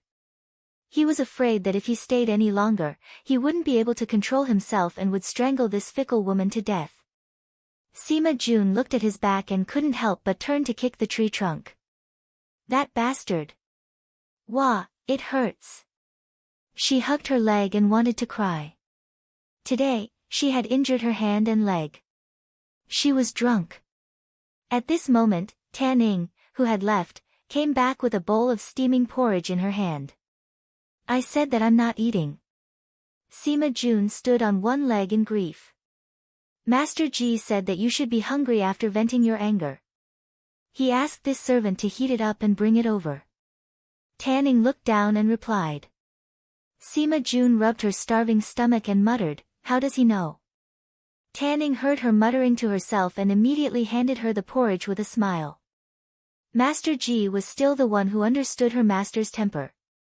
Seeing her master eat awkwardly, Tan Ning thought for a moment and said, Master, tell me something that will make you happy. What can make me happy now? Sima Jun pursed her lips. However, she didn't want to dampen the girl's spirits. She still said, say it. Tan Ying's wrinkled face instantly broke into a smile. Master, haven't you always wanted to find out about the whereabouts of that Shuexin lipstick? This subordinate just received news that the boss behind that Jiangnan continuation product has been found. Who is it?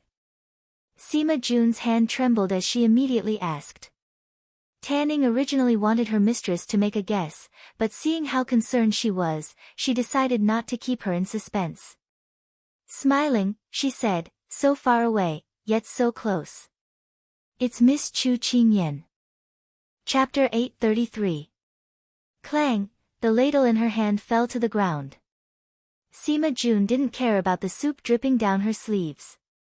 Instead, she looked at Tan Ning in disbelief. She's the boss.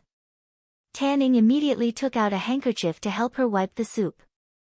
As she wiped, she replied, that's right.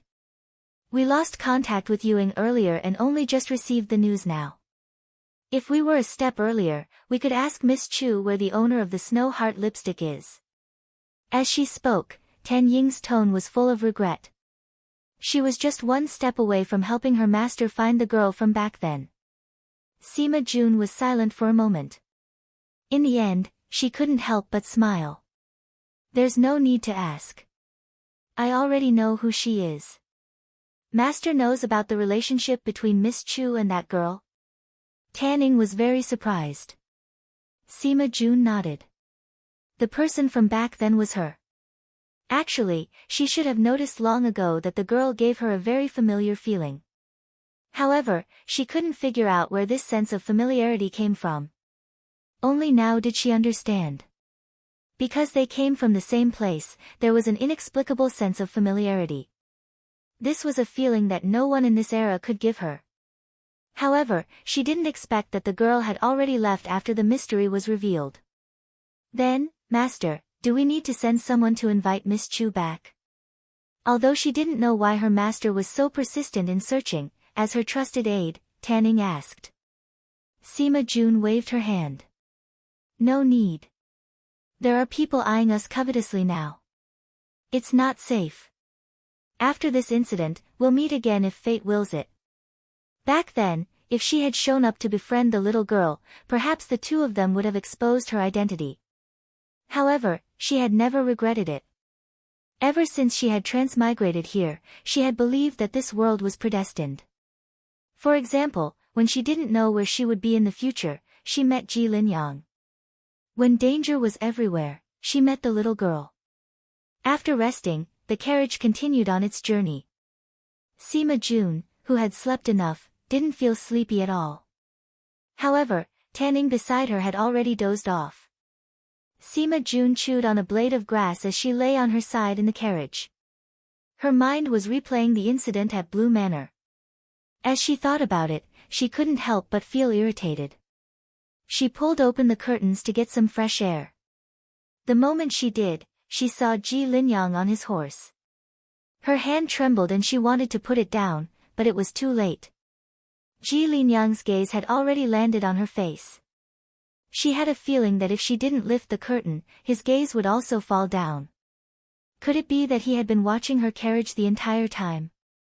His gaze was still warm and gentle. Sima Jun clenched his fists and pretended to be relaxed. I heard from Tanning that Xing Ming is already planning to attack the headquarters. Shouldn't we hurry over? Miao Wu has already brought Red Shadow to the headquarters ahead of time. We will be able to meet up with Shadow tomorrow. Neither the headquarters nor you will be in any danger. When she spoke, she felt his gaze pause on the back of her hand before moving away. The back of his hand, which had originally been numb, suddenly felt a little hot. She leaned against the car window and raised her eyebrows at him. You make it sound like I'm weak. If I hadn't been drugged, Xing Ming's men wouldn't have succeeded. Ji Linyang glanced at her indifferently. You clearly know that your status is different, but you still sent Shadow away and dared to wander around with only Shan Guang and Tanning. You've been very bold recently. Sima Jun choked. She seemed to have been reprimanded just like that. I have a motive for doing this. She frowned and didn't reveal her intentions. Ji Linyang chuckled, but the smile didn't reach his eyes. You just want to lure out the person who has been secretly meddling in the manor recently. Unfortunately, you didn't expect that person to be Xing Ming. Moreover, he has a lot of power, so you fell into his trap. Am I right? Sima Jun didn't expect that he would know her like the back of his hand even though he wasn't at the Blue Manor for the past few months. He could even guess her thoughts so accurately. That's right. When the people we sent out to the manor were killed one after another outside, I suspected that there was a mole in the manor. When our people go out on missions, the time, place, and number of people are all kept secret. Only the insiders know. This time, I came to Jiangnan because I wanted to lure the enemy. That was exactly what Xing Ming wanted. He couldn't suppress his ambition and made a move on me in advance. Sima Jun's words didn't ease Ji Linyang's expression. Instead, his gaze turned cold. By the time Sima Jun realized it, he had already urged his horse closer to her carriage. She raised her head and saw his stern expression. She couldn't help but mutter in her heart. How did she provoke him again? Have you thought about it carefully? Basically, everyone in the Blue Manor is on your side. How could Xing Ming have the ability to mobilize so many people? Is there someone secretly supporting him? You're always so confident. If I hadn't met Miss Chu, I might be burning paper money for you right now. Jun Yao, when will you be able to change your stubborn temper? Sometimes, I wish, Ji Linyang narrowed his eyes. Finally, he tightened the reins in his hands and fiercely cracked the whip, urging the horse forward. Sima Jun looked in the direction of the billowing dust and subconsciously touched her neck. Did he mean to strangle her just now?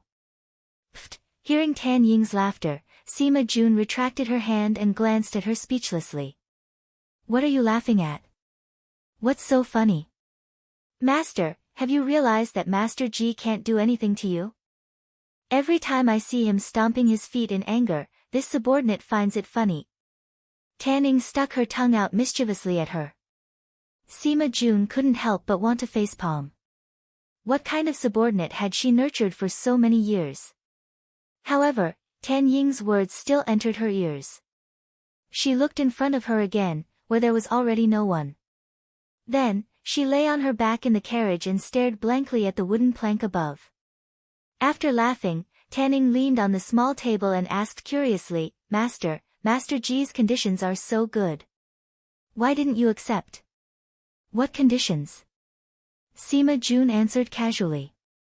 Tanning immediately replied, he's very good looking. He's our Blue Manor's most handsome man. Even outside, very few people can compare to him. Shallow. In terms of appearance, he did meet her standards. Tanning continued, Master G's martial arts are very high and his literary talent is brilliant. It can be said that he's well versed in pen and sword. Is that so? If she hadn't been opportunistic back then, with his intelligence, he wouldn't have lost to her by 10 years. Tanning didn't give up and continued, more importantly, Master G only has you in his eyes. He doesn't care about anyone else. I didn't see him. Sima Jun turned over, not intending to answer these nonsensical questions. However, Tanning, who had quieted down, suddenly leaned over and snickered in her ear. Master, you don't mean what you say. Sima Jun closed her eyes in embarrassment and pretended to sleep. Chapter 834. Compared to Sima Jun and Ji Linyang's conflict, Chu Qingyan's side was filled with the warmth of spring. Because Chu Qingyan wanted to ride a horse, Xiao Su had prepared a horse for her. However, Chu Qingyan felt a headache coming on. She only wanted a horse, not a person. She shifted uncomfortably. Big Ice Cube, don't we have enough horses? You don't have to squeeze on the same horse as me. Xiao Su's tone was very natural. I asked you to stay in the carriage with me, but you didn't want to. Since that's the case, I can only stay on the horse with you. Hearing the word carriage, Chu Qingyan's cheeks couldn't help but heat up. Last night, he had gotten someone to prepare a new carriage, and they had stayed inside. It would have been fine if they had stayed, but, ever since they came down from the tree last night, he was no longer satisfied with the sweetness of her lips and tongue. For the entire night, he had tormented her until she was covered in sweat. Although he had only used his hands, she was so embarrassed that she didn't dare to face him. After waking up this morning, he had secretly taken advantage of her again. Chu Qingyan was worried that in the carriage, he would go berserk. She couldn't stand that kind of intimate and shameful thing anymore. She had told him that she wanted to ride a horse, but who knew that he would follow? Big Ice Cube was getting more and more shameless. In the end, she could only bite the bullet and let him follow without saying anything else. But perhaps she was thinking too much. He only wrapped his arms around her and let the horse walk slowly. He didn't touch her. She couldn't help but relax. Leaning into his embrace, she treated it as a free cushion and comfortably enjoyed the scenery around her. Xiao Su held her loosely with one hand and held the reins with the other. Feeling that the person in his arms had let down her guard, he couldn't help but smile. How could he not know what this little fellow was thinking? When the prey let down their guard, it was time for the hunter to take action. However, in this warm and comfortable mood, he only wanted to quietly stay with her. In these few years of being together, it was either he or she who was busy. It was rare to see such leisurely time. However, Chu Qingyan felt a little strange. Big Ice Cube, aren't we going back to Jiangnan first? There's no hurry. Xiao Su dismissed her with 2 words. Chu Qingyan was even more confused. The group of people slowly walked to a patch of green grass. Xiao Su waved his hand, and everyone immediately dispersed. Those who were supposed to feed the horses, those who were supposed to collect firewood, those who were supposed to start a fire, but no one surrounded them. Xiao Su had no intention of getting off the horse. He held the reins and walked unsteadily into the depths of the grassland. It would be midsummer in a month's time, and such refreshing weather was rare. Chu Qingyan felt that she could rest anywhere she wanted, so she followed him around and strolled around the city. Is that a kingfisher? Chu Qingyan suddenly pointed in surprise. She saw a small emerald green bird quickly fly in front of them. Then it made a turn in the air and flew to the side of the forest. When the kingfisher flew away, Chu Qingyan looked away and saw a small bump on the ground that seemed to be shaking. She couldn't help but squint her eyes to look carefully. Suddenly, a pointy head popped out. It looked around cutely before slowly crawling out. It's a hedgehog. This was the first time Chu Qingyan had seen such a cute little animal. She was afraid that her voice would scare it, so she whispered in Xiao Su's ear and shared this pleasant surprise with him. Xiao Su saw the unconcealable joy in her eyes and felt that this was the right decision. He couldn't help but be happy because of her, even though at the beginning he had some intentions that were not suitable for children. Joy was actually a very simple thing. It was just seeing her smile made his heart feel relaxed and at ease. She had stayed by his side for so many years. He didn't want to see her little girly side. He finally remembered that when she first came to his side, she was only 10 years old. Normal children would still be ignorant at the age of 10, studying, learning how to write, how to play the zither and learn embroidery.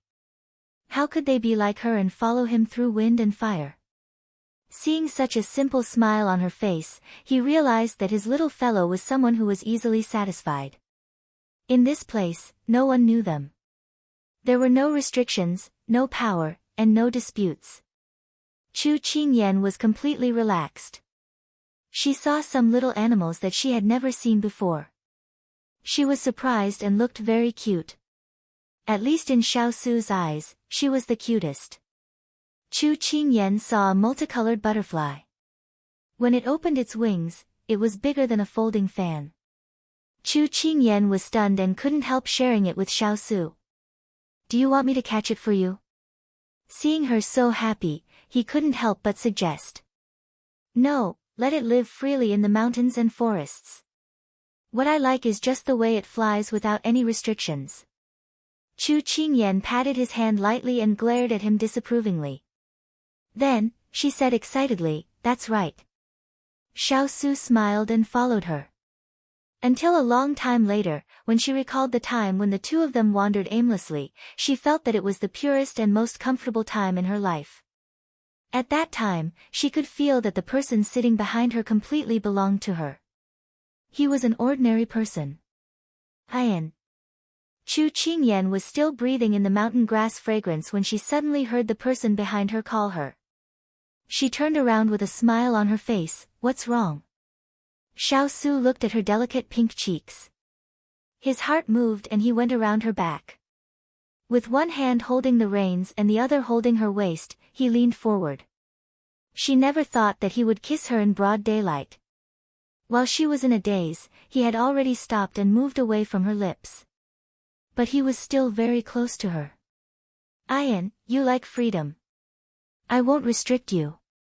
If you don't like something, I won't force you to do it. As long as you don't leave so easily. Xiao Su leaned against her, the tip of his nose touching hers. His lips were smiling, but his eyes were serious. Chu Qingyan was slightly moved. When two people live together, there will be friction, bickering, and arguments. Life can't always be peaceful. But I will control my temper and tolerate you. If I make you feel wronged, you can ignore me, hit me, or scold me. But you can't just leave like this without saying a word. She pursed her lips and looked at him. She knew that it wasn't easy for him to say these words today. Perhaps he was still brooding over the fact that she left Jiangnan. She wanted to say something, but he raised his hand to stop her and let her continue listening.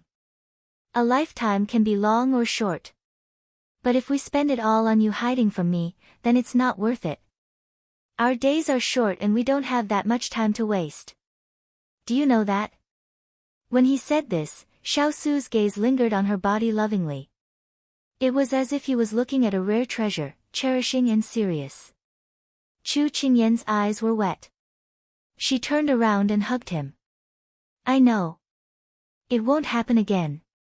It won't happen again. I won't leave you alone again. Chapter 835. After speaking, Chu Qingyan and Xiao Su's relationship became even more intimate. Chu Qingyan looked up and poked his chest with a teasing smile. Tell me the truth, have you been holding it in for a long time and want to come out and play? Xiao Su casually replied, "Didn't you say before that you wanted to enjoy the feeling of being pursued?" Chu Qingyan was shocked.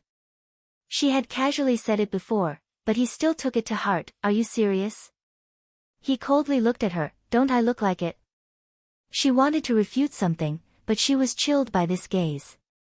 Chu Qingyan nodded without any backbone. Only then did she see him continue to focus on the road in front of them in satisfaction. Although the big ice cube's words moved her heart, who would chase the girl they liked and take her out for a walk every day? Although the scenery was not bad, she still felt that it was too monotonous. Moreover, after his heartfelt words the day before yesterday, he had not said any sweet words. Didn't he know that girls needed to be coaxed when they were in love? Chu Qingyan swallowed a mouthful of saliva and silently looked away. Forget it, it was already not easy to make this big ice cube take the initiative to pursue her. She should feel satisfied. At least she had moved this ice cube, right? She leaned against the thick shoulder behind her. Xiao Su could feel the dependence of the person in his arms, and he happily bathed in the cool breeze and warm sun. It was only a 3-4 day journey back to Jiangnan, but they had to travel for 7 to 8 days. The two masters were satisfied, but the group of single dogs were suffering. Huoling looked at the two people riding the same horse behind them and complained to Turan beside him, "I'm used to fighting and killing. I'm not used to having nothing to do all of a sudden." Turan looked at him, "I don't mind telling Master to transfer you to Water Spirit's place." Water Spirit? Recently, there was an emergency at the border and the Liang family and Fu family were not very peaceful. Water Spirit was busy collecting information, and it was said that she had been working day and night for half a month. When Huoling thought of this, he waved his hand, "That won't do. You know that I'm not suited for this sort of organizing. It's our gain to be able to live a leisurely life. Perhaps we won't have such an opportunity in the future." Turan sighed as he spoke. Huoling looked at the two masters behind him and put his hands behind his head. "Do you still remember when we were on the battlefield?" "Why do you suddenly ask?" Turan looked at him in confusion. Huoling smiled, thinking about it. "It's been 5 years since we left those days of fighting and killing. I don't know if it's because we've been gone for too long, but I suddenly can't remember those dark and bloody years." "Yes." Turan's gaze drifted into the distance, as if he was reminiscing about the past. "Can't remember?" Actually, it was because he didn't want to think about it. Who would be willing to lick blood from a blade forever? Huoling asked in an uncertain voice, "Turan, tell me, will we return to the battlefield?" "We are Master's fierce cavalry. As long as Master has an order, we will do anything for Master." Turan replied without any hesitation. Huoling blinked with a smile. "It's just a casual question, why are you so serious?" "Huoling, I'm worried that this day will come sooner or later." Hearing this, Huoling couldn't help putting away his mischievous attitude. He lowered his arm and his eyes became firm. "If that day comes, I will do my best to protect Master." Turan did not reply, but his expression was just as firm as his. Talking about protecting Xishuan, that was too unrealistic and against his will. The one they followed had always been their master. The one they were loyal to and the one they protected had always been their master. So, if there was a day when Master and Xishuan had a falling out, their fierce cavalry would follow him and betray Xishuan. It was that simple. Jean Xian was on the side, silently listening to their words. They did not turn their backs on him, clearly treating him as one of them, so he openly listened. Without knowing why, these words were like a silver hook that pulled on a string in his mind. Some strange and familiar scenes flashed in front of his eyes.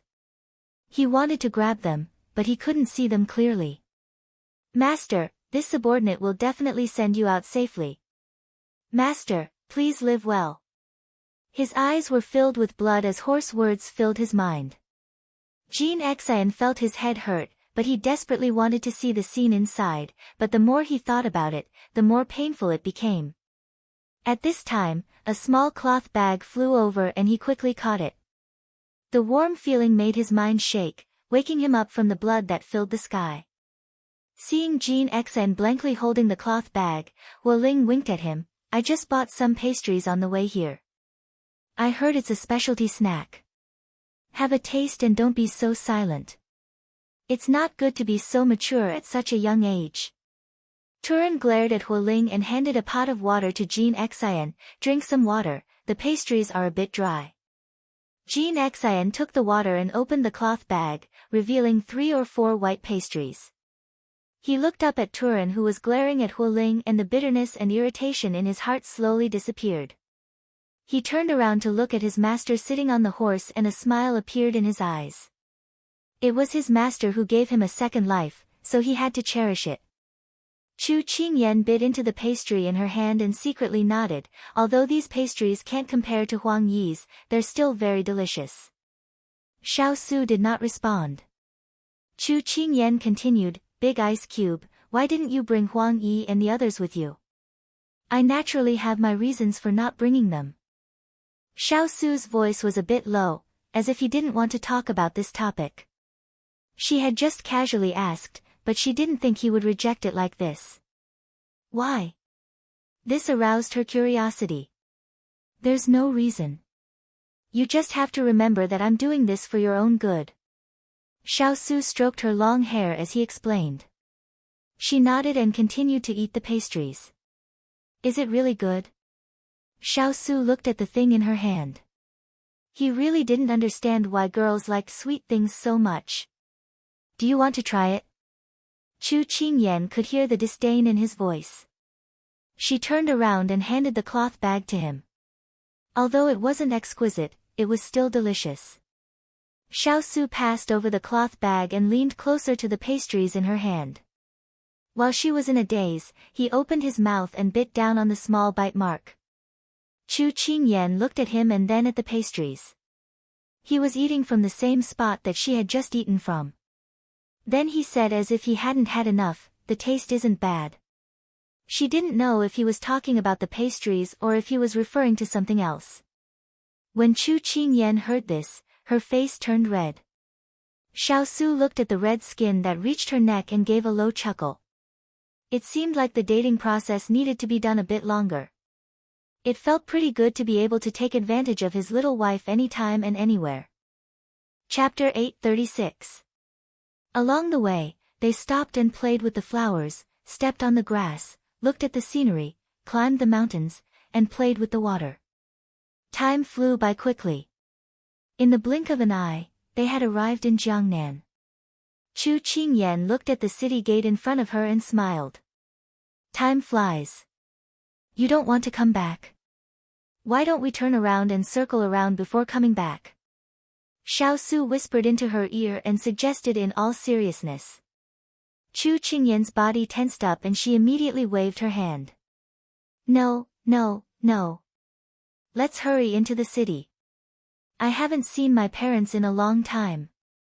To be honest, along the way, Big Ice Cube would occasionally hug and nibble on her. She was getting more and more embarrassed. She was not as thick-skinned as he was. I thought you were too happy to think about home.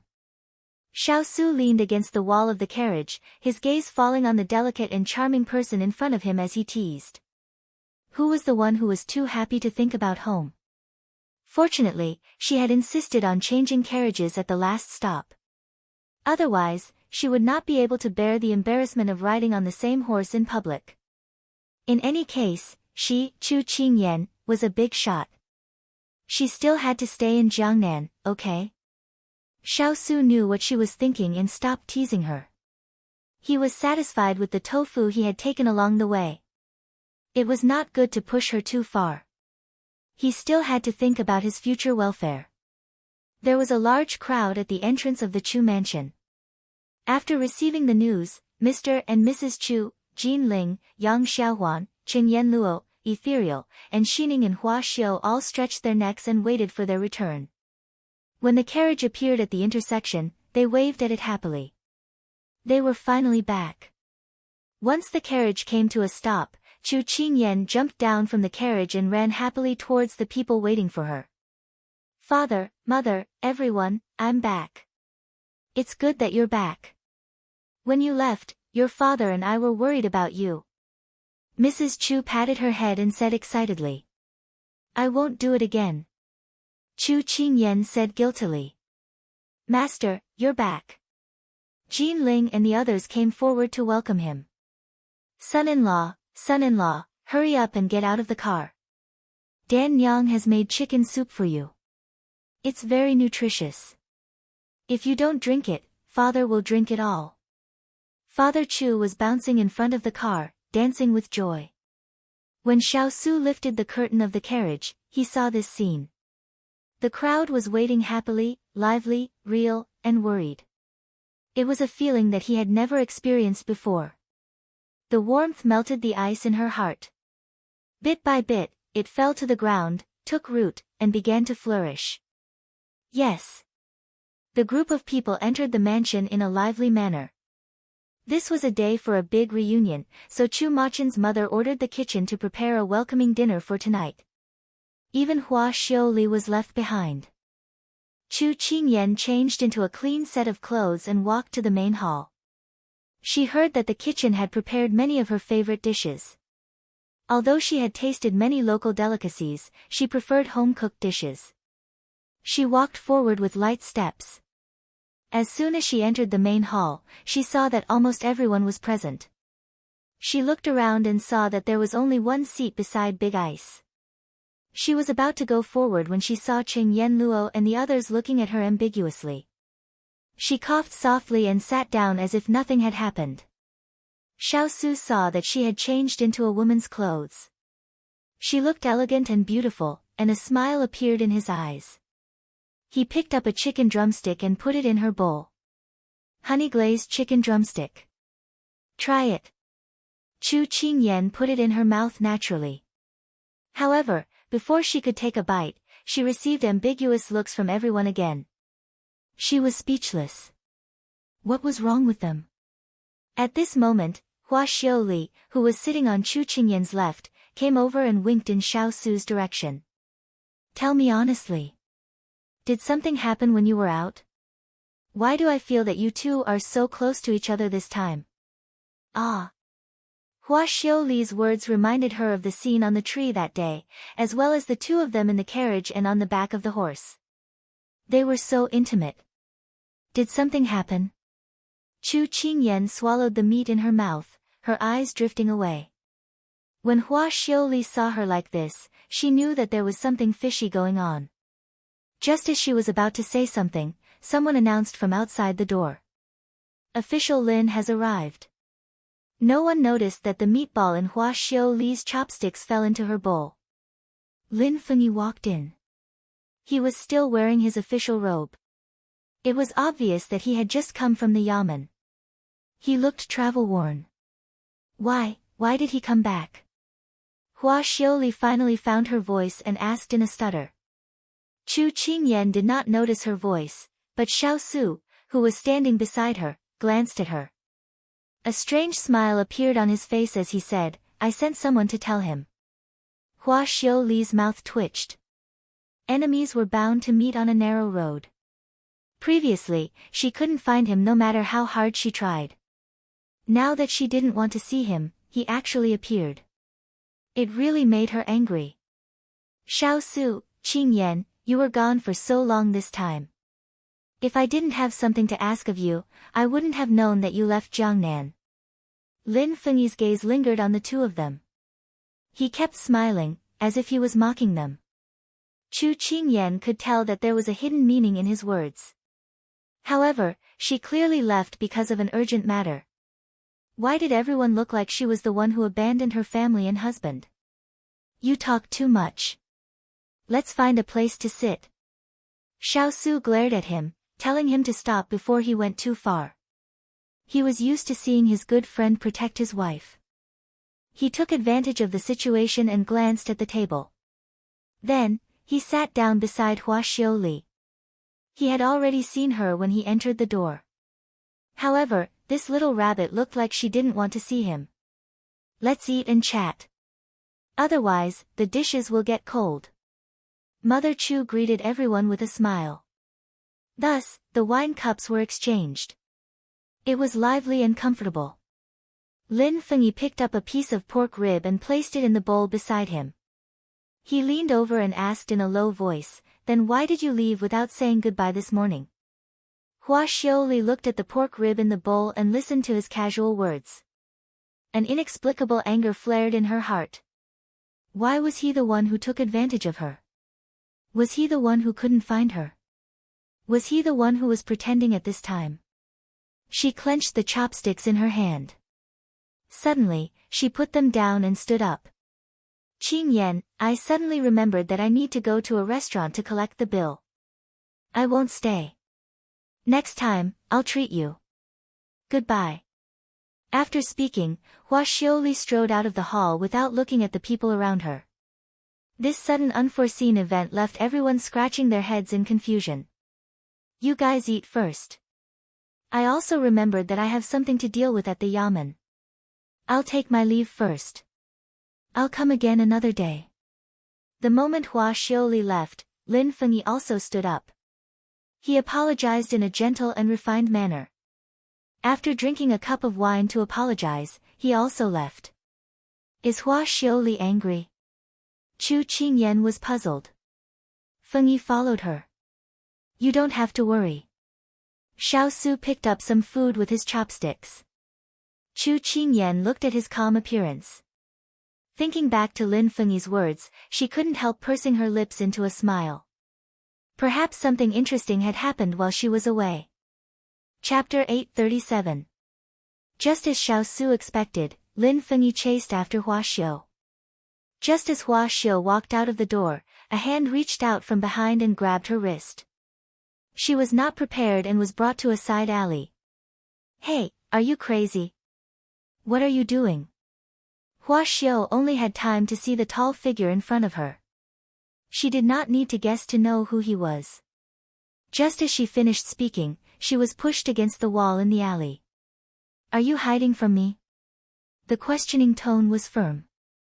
Lin Fengyi raised his eyebrows and looked at her with certainty. Hua Xiao found it very funny.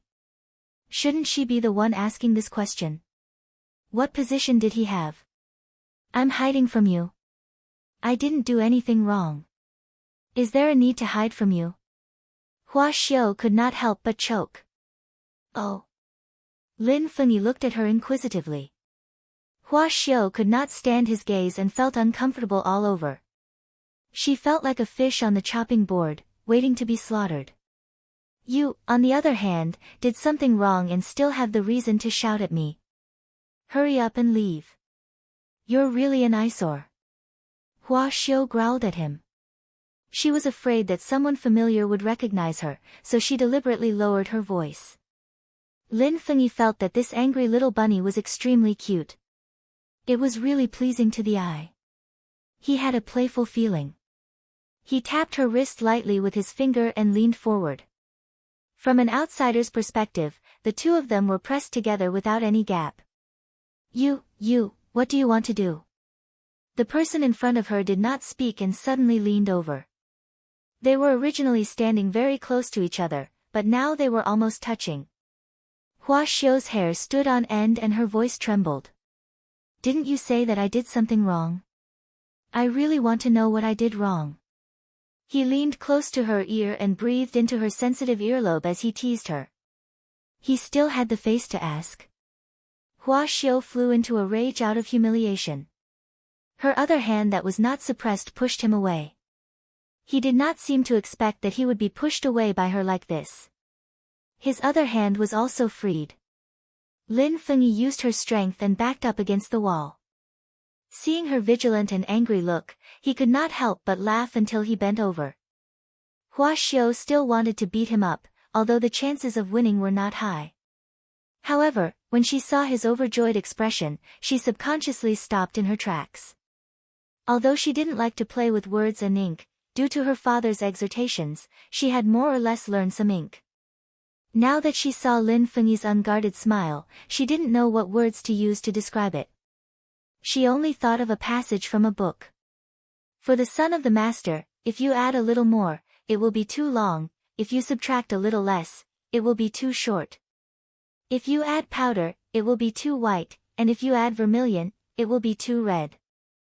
Her eyebrows were like jade feathers, her skin was as white as snow, her waist was like a bundle of silk, and her teeth were like seashells. She smiled sweetly. Mysterious Sun City, Mysterious Sun City. In front of him was the son of the Lin family, and the one who was charmed was the young lady of the Hua family. Although the description was somewhat nondescript, Hua Xiu had to admit that the person in front of her was so good-looking that it made people fall in love with him. Lin Fengyi originally had a good appearance, but because he was a strict and honest official, he hid all his emotions. In the eyes of outsiders, he always had a calm and gentle appearance. No one had ever seen him smile so brightly. Therefore, this smile added another 5 points of charm and handsomeness on top of his 10 points of appearance. Humans were sensory animals, and Hua Xiu was no exception. This smile hooked part of her soul. After laughing, he saw that the little rabbit in front of him was staring at him in a daze. He changed his posture and leaned against the wall, saying confidently and elegantly, "If you look at me like this, I will mistakenly think that you are once again mesmerized by my elegant demeanor. You, shameless." A basin of cold water was poured over her. Hua Xiu was so angry that her teeth itched. She wanted to bite him to death, but her face couldn't help but heat up. She had no choice but to quickly leave this place. Otherwise, she would be angered to the point of suffering internal injuries. Sensing that the little rabbit was about to escape, Lin Fengyi took a step forward and reached out to pull her into his embrace. Ignoring her struggles, he tightly imprisoned her in his arms. "Lin Fengyi, miser, scoundrel, what are you trying to do?" Once Hua Xiu's temper flared up, she didn't care about anything. Although she couldn't help but admit that the person in front of her had moved her, she disliked this kind of method of loosening the reins only to grasp them better. Moreover, she couldn't figure out what this person wanted to do, so she subconsciously wanted to break free from him. Lin Fengyi allowed her to swing her fists. This bit of pain was nothing. He leaned his head on her shoulder. The fragrance of camellias made him sigh comfortably. "Little rabbit, I haven't had a good rest for half a month. Stop messing around." Hua Xiu had just opened her mouth. Her sharp teeth were just above his shoulder. As long as she lowered her head, she would be able to fiercely bite down. But when she heard his slightly tired voice, she suddenly stopped. While she was in a daze, she heard his long breathing beside her ear. Her entire body was pressed between the wall and his chest, unable to move forward or back away.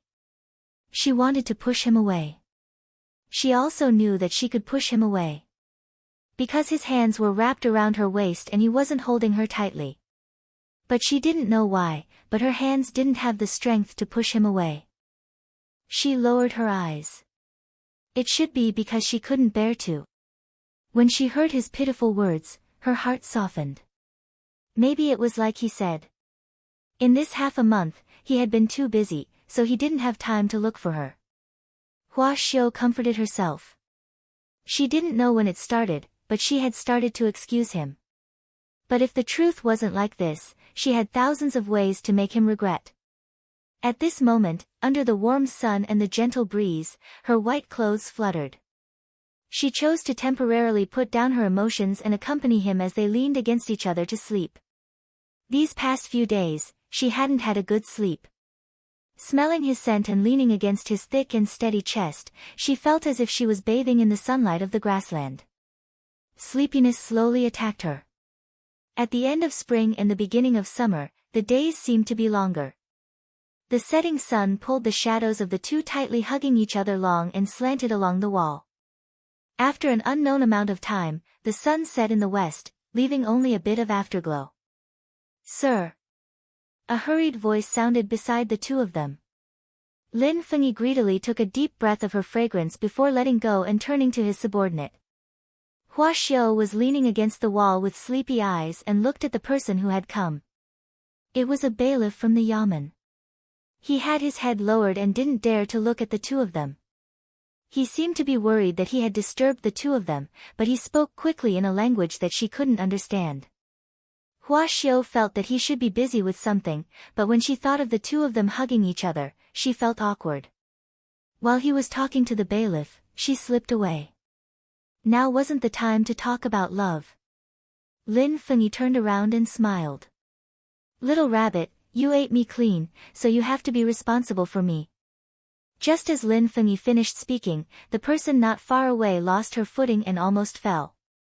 She leaned against the wall and turned around to glare at him fiercely.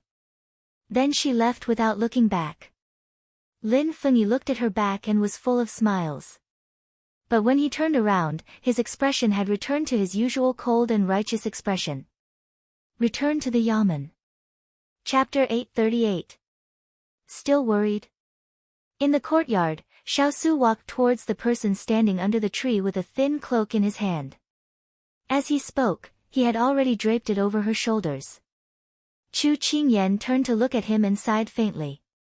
Yes, I just heard from Xiaohuan that Xiuli was very strange when I wasn't around. She would often be in a daze alone, and in important meetings, she would often be absent-minded, as if she had a lot on her mind. So I was thinking, what exactly happened to Xiuli? In the past, she was always in high spirits, but today, she spoke a lot less. I'm really worried. She's alive and kicking, there's nothing to worry about. Xiaosu disagreed. Today, that flowery Xiuli even made things difficult for the little fellow. Seeing her suffer, Xiaosu was very happy. She's not your friend, of course you would say that. You have no sympathy at all. Chu Qingyan harumphed, not intending to pay him any attention. Xiaosu face-bombed. How did this matter involve him? Feng Yi provoked her. I believe that he will have a way to solve it himself. Chu Qingyan's footsteps paused. Recalling what happened at the dinner table today, she said in a serious tone, Big Ice Cube, let me tell you, if your friend bullies my friend, I won't be merciful to him on your account. Although she did not believe that official Lin would do anything to harm Xiuli, she had to say the ugly words first. Although she did not spend much time with Xiuli, sometimes, feelings could not be measured by time. Xiaosu placed his hand on her shoulder, straightening her body, and lowered his head to look at her. Don't worry, if he bullies your friend, I will not recognize him on your account. Big Ice Cube, you don't play by the rules. Chu Qingyan was stunned, then reached out to hug his waist, rubbing against his chest. But I like it. There are many things you like about me. Xiaosu smiled. Arrogant fart. Chu Qingyan retorted bluntly. As a result, she was given a chestnut on the head by a certain arrogant person. However, if your friend bullied Feng Yi, what would you do? Xiaosu asked casually. Huh? That's impossible. Chu Qingyan was at a loss for words. That's hard to say. Xiaosu rubbed her forehead, deep in thought. It seemed that his good friend, who was pure of heart and few desires, had already been moved by the mundane. Feeling the gentle pressure on her head, Chu Qingyan couldn't help but roll her eyes. It was really like giving a chestnut and a candy. It would be nice if the two of them could become a couple. Chu Qingyan thought. Xiaosu's hand paused. He felt that the person in his arms seemed to be paying too much attention to unimportant people. He patted her head gently and said, Your birthday is in half a month. With this reminder, Chu Qingyan immediately retracted all her thoughts. She guiltily grabbed the clothes in front of his chest. Was Big Ice Block trying to force her to marry him? Have you already thought of what gift to give me? She cleverly changed the topic. Alright, she was also looking forward to becoming a real husband and wife with Big Ice Block. However, it was really embarrassing to bring it up at this time, okay? Xiaosu knew that she was shy, so his voice became much gentler. What do you want? You're not ready yet. Chu Qingyan lifted her head from his arms. You can't be like this. You didn't prepare a gift for me. Xiaosu looked at her angry expression. She was becoming more and more like an angry kitten. The smile in his eyes deepened. I'll give you whatever you want. Chu Qingyan frowned. This is different. How is it different? It's a surprise if it's unexpected. If it's something you want, it won't be much of a gift. Do you understand? Chu Qingyan raised her index finger and poked his chest bit by bit, angry that he didn't fight back. Sure enough, Big Ice Block was still Big Ice Block. He didn't understand at all. Wait a minute. You used to build Zhai Xing Lu for me, but now you're so perfunctory. Tell me, before you get it, you'll try your best to give me the best. Now that you've got it, it doesn't matter anymore, right? The more she said, the angrier she got. The more she said, the more she felt that this was the case. She couldn't help but raise her voice, wishing that she could push him away. Looking at the spoiled and willful little fellow in his arms, Xiao Su held back his laughter. It seemed that this trip had nurtured her little temper. However, this little fellow who was gentle and polite outside would only show her little sharp teeth in front of him. This made him feel very accomplished. He held her fingers and lowered his head to press against her forehead. His words carried a smile. When did I give you such an illusion? Haven't you been very satisfied with every gift in these 5 years? Ian, you can't just deny it. Chu Qingyan was stunned for a moment. Because of his words, she recalled that he had been the one to accompany her on her birthday these past few years. Every year, he had given her extraordinary surprises. She remembered that on her birthday last year, something happened in the Fuli mountain range. Many people were injured in an explosion, and Big Ice Block went to deal with it. She originally thought that he wouldn't come back that year, so when she and her parents were about to eat longevity noodles, there was a sudden commotion in the front yard. She was about to send someone to check it out when she turned around and saw a travel-worn person standing in the courtyard, looking at her with a smile in his eyes. Little fellow, happy birthday. And in his hand was a flower lantern, which reflected the moonlight and was incomparably resplendent. It turned out that after he finished dealing with the matter, he rushed back. On the way, he was so tired that several horses were paralyzed. After traveling through the wind and rain, he appeared in front of her. As for that flower lantern, it was a wooden lantern that he had personally made under the guidance of the wood spirit. It was not like the paper lanterns, which would fade with the wind and rain, and become broken and useless. He had said, Ian, the things that I, Xiao Su, want to give you, have always been faithful and will not change. Beautiful memories always had a warmth that burned her heart, making her feel warm all over. You remember now? Xiao Su's voice brought her back from her thoughts of the past. The haziness dissipated, and what she saw was his eyes. They were like a whirlpool, as if they wanted to suck her in. The past is the past, and the present is the present. You still have to prepare well, or else I definitely won't forgive you. Although she said this, her eyes were already filled with a smile. Xiao Su knew that she didn't mean what she said, so he gave a low laugh. What are you laughing at? Chu Qingyan keenly heard his soft laugh. She grabbed his sleeve and didn't let him go, but she also couldn't help laughing with him. I was thinking, should I tell you what the present is in advance? Xiao Su rubbed his chin and looked at her thoughtfully. Chu Qingyan saw the mischievous smile in his eyes and wanted to refuse. In any case, she would know after a while, but her heart was itching and she couldn't hold back her curiosity. Tell me secretly. She blinked her eyes, her face red. Xiao Su looked at her attractive little face and his heart moved. He leaned over and whispered something in her ear. Chu Qingyan's face was completely red. She jumped out of his embrace and pointed at his face, reprimanding him, You're not serious. Xiao Su's lips curved into a bright smile. As for the beauty in front of him, her face was red like a peach blossom. Before the storm, the precious smile was moving. I still remember, back then, your smile was moving, like a smile and anger. I still remember, back then, your smile promised to marry you for life. A period of elegance, a period of moonlight, a period of romance. Chapter 839. She hadn't seen Lin Fengyi since they parted in the alley that day. Hua Xiaoli sat in the inner courtyard of Hibiscus Pavilion, looking lonely. We've placed more than 10 orders today. Business is getting better and better.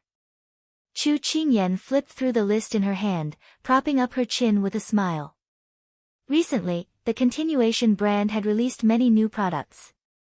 They would release a new one every once in a while, causing a sensation every time. Everyone, from the aristocrats to the commoners, loved beauty regardless of status. Yes, the supply in Lianqing has returned to normal, and the store's business is on the right track. The Qin family seems to have gotten into some trouble recently, so they don't have the energy to cause trouble.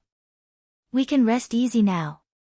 Cheng Yanluo closed the account book in her hand. Her eyes shone with a golden light, as if she could see a wave of banknotes flying toward her. Chu Qingyan couldn't help but smile. Her gaze fell on Xiao Huan, who was listening to them seriously while calculating the accounts on the abacus. Xiao Huan had grown a lot during this period of time with Jinling. It could be said that she had been reborn. She was no longer that timid little girl. She had always believed that experience would become a person's most precious spiritual wealth. Chu Qingyan's gaze swept past Xiao Huan and finally landed on Hua Xiuli, who had been sitting there silently since early in the morning. She raised her eyebrows slightly. Recently, Hua Xiuli had always been absent-minded. She wouldn't say anything even if she asked. Forget it, she would ask her when she felt like talking. Little girl, what do you plan to do next? Cheng Yanluo rested her chin on her hands and looked at her calmly. Yang Xiaowan stopped calculating the abacus and looked expectant. Hua Xiuli also had the same thought. Yan Luo's words were exactly what she had been thinking for the past few days. She thought for a moment, then looked at the crowd and said, "Recently, there have been a lot of orders from other places and countries, so I think our business shouldn't be limited to Jiangnan. I want to open a chain. The so-called chain is the branch store. What do you think, Xiuli?" Hua Xiuli smiled and nodded. "I have the same idea. Although our Hua family's business has always been in Jiangnan, it's not that we haven't thought of expanding outwards. It's a pity that we've always failed. However, I believe that with the continuation of our brand, we'll definitely be popular everywhere." "That's a bold statement, but I like it." Cheng Yanluo clapped her hands in agreement. Chu Qingyan tilted her head and smiled. "Since this rule has been passed, let's move on to the next one." You have other plans?" Cheng Yanluo straightened her back in surprise. Chu Qingyan said in a serious tone, "My goal is not only in skincare and makeup. I also want to expand into other industries." "For example?" Hua Xiu's interest was piqued. She had always believed in Qingyan's ability. There was nothing she wouldn't dare to do. Eat, drink, and play. Chu Qingyan smiled. "That's quite ambitious of you, but I like it." Cheng Yanluo's interest was piqued when she heard these words. She seemed to be having a lot of fun. "Although it sounds like a big appetite, the blood in my body seems to be stirring. I really want to show off my skills. Qingyan, tell us about your ideas." Hua Xiuli winked at her and gestured for her to continue. Chu Qingyan chuckled as she began to tell him about her plans for this period of time. She had discovered long ago that sunflower seeds didn't exist in this era. 2 months ago, she had sent people to look for sunflowers. The so-called sunflowers were sunflowers. Fortunately, Su Yi had told her a few days ago that he had found the plants she wanted and had obtained the seeds. As long as she put in some effort to plant them, she would be able to cultivate a large sunflower forest. Then, she would be able to sell the sunflower seeds. "Can these sunflower seeds be eaten?" Yang Xiaowan asked the question that was on everyone's mind. "Of course. As long as you add the ingredients and stir-fry it in the fire, it will become a delicious snack. The finished product will be sent over in 2 days. You'll know if it sells well when you try it." Chu Qingyan kept them in suspense. Everyone's curiosity was piqued. This was the first time they had heard of such a thing. They didn't know if it would work. However, when they thought of the continuation product, wasn't it also unheard of? Everyone was looking forward to it. "What about drinking?" Cheng Yanluo asked eagerly. With the sunflower seeds, the other 3 wouldn't disappoint. "Sure enough, I've discovered a new way to make wine." Distillation. Chu Qingyan looked at the 3 pairs of sparkling eyes in front of her and couldn't help but smile.